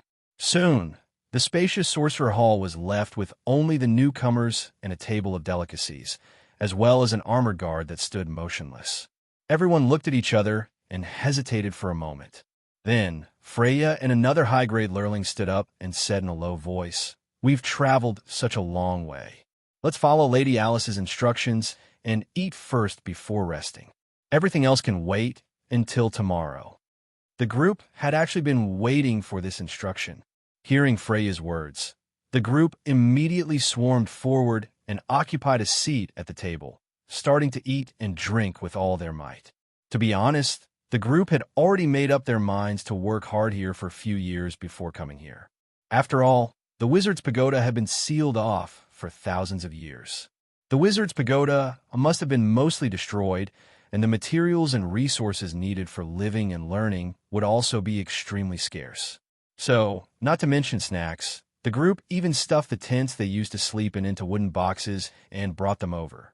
But this was their first time here, and the first impression that the Tower of Fate and Lady Alice gave them was definitely different from what they had imagined, even the complete opposite. The group could not help but want to explore this mysterious Tower of Fate as soon as possible. The 12th level of the Wizard's Pagoda of Fate. Alice and Chave stood in front of a gigantic water mirror, silently observing the few apprentices who were wolfing down their food in the hall on the first floor. This and this. Chave's slender fingers tapped lightly, circling two unique female apprentices in the water mirror. The two of them are different from the others. Their talents are a little too good. Are you sure that this is not the goodwill of the Dark Witches? I'm sure. Alice gently lifted her curly black eyelashes, revealing her beautiful aqua blue eyes. But the playfulness and warmth in her eyes were no longer there, replaced by a faint coldness and a faint anger. If the Dark Witches wanted to express their goodwill, they only needed to send Granny Ender here. There's no need to play such complicated tricks. The nail that they threw at you is so obvious. So are you going to eat it or not? Chave nodded in understanding. She was also a second generation who came from a large family, and naturally knew that the bigger the family, the more different their views and thoughts were from the individuals. Even though Alice had a deep relationship with the Dark Witches, once she became the leader of the Fate Witches, there would be many scruples and schemes in their relationship. Alice's grandmother, the poison beetle Ender, was at most a level 1 witch and did not have any say or leadership in the Moya family, which had the most influence among the Dark Witches. It was also impossible for her to influence the major decisions of the Moya family. So, the only possibility for this scene to happen was that the Moya family's attitude toward Alice had changed drastically.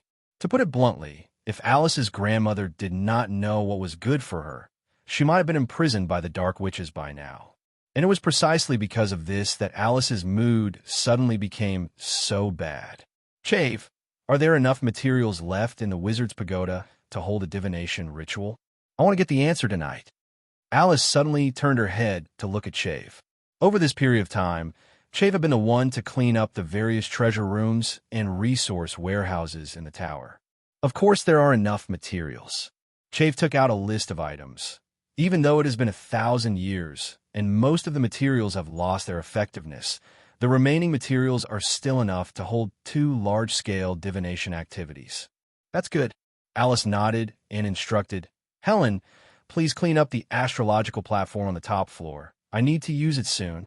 You can get all the materials I need from Chave. The magical elf Helen, who had been curled up on Alice's shoulder, immediately flew up, loudly agreeing as she flapped her wings. Got it. Got it. I'll go now. You're tuning in to the Warrior Lore YouTube channel. Don't forget to subscribe and join us on this journey to catch the most captivating stories.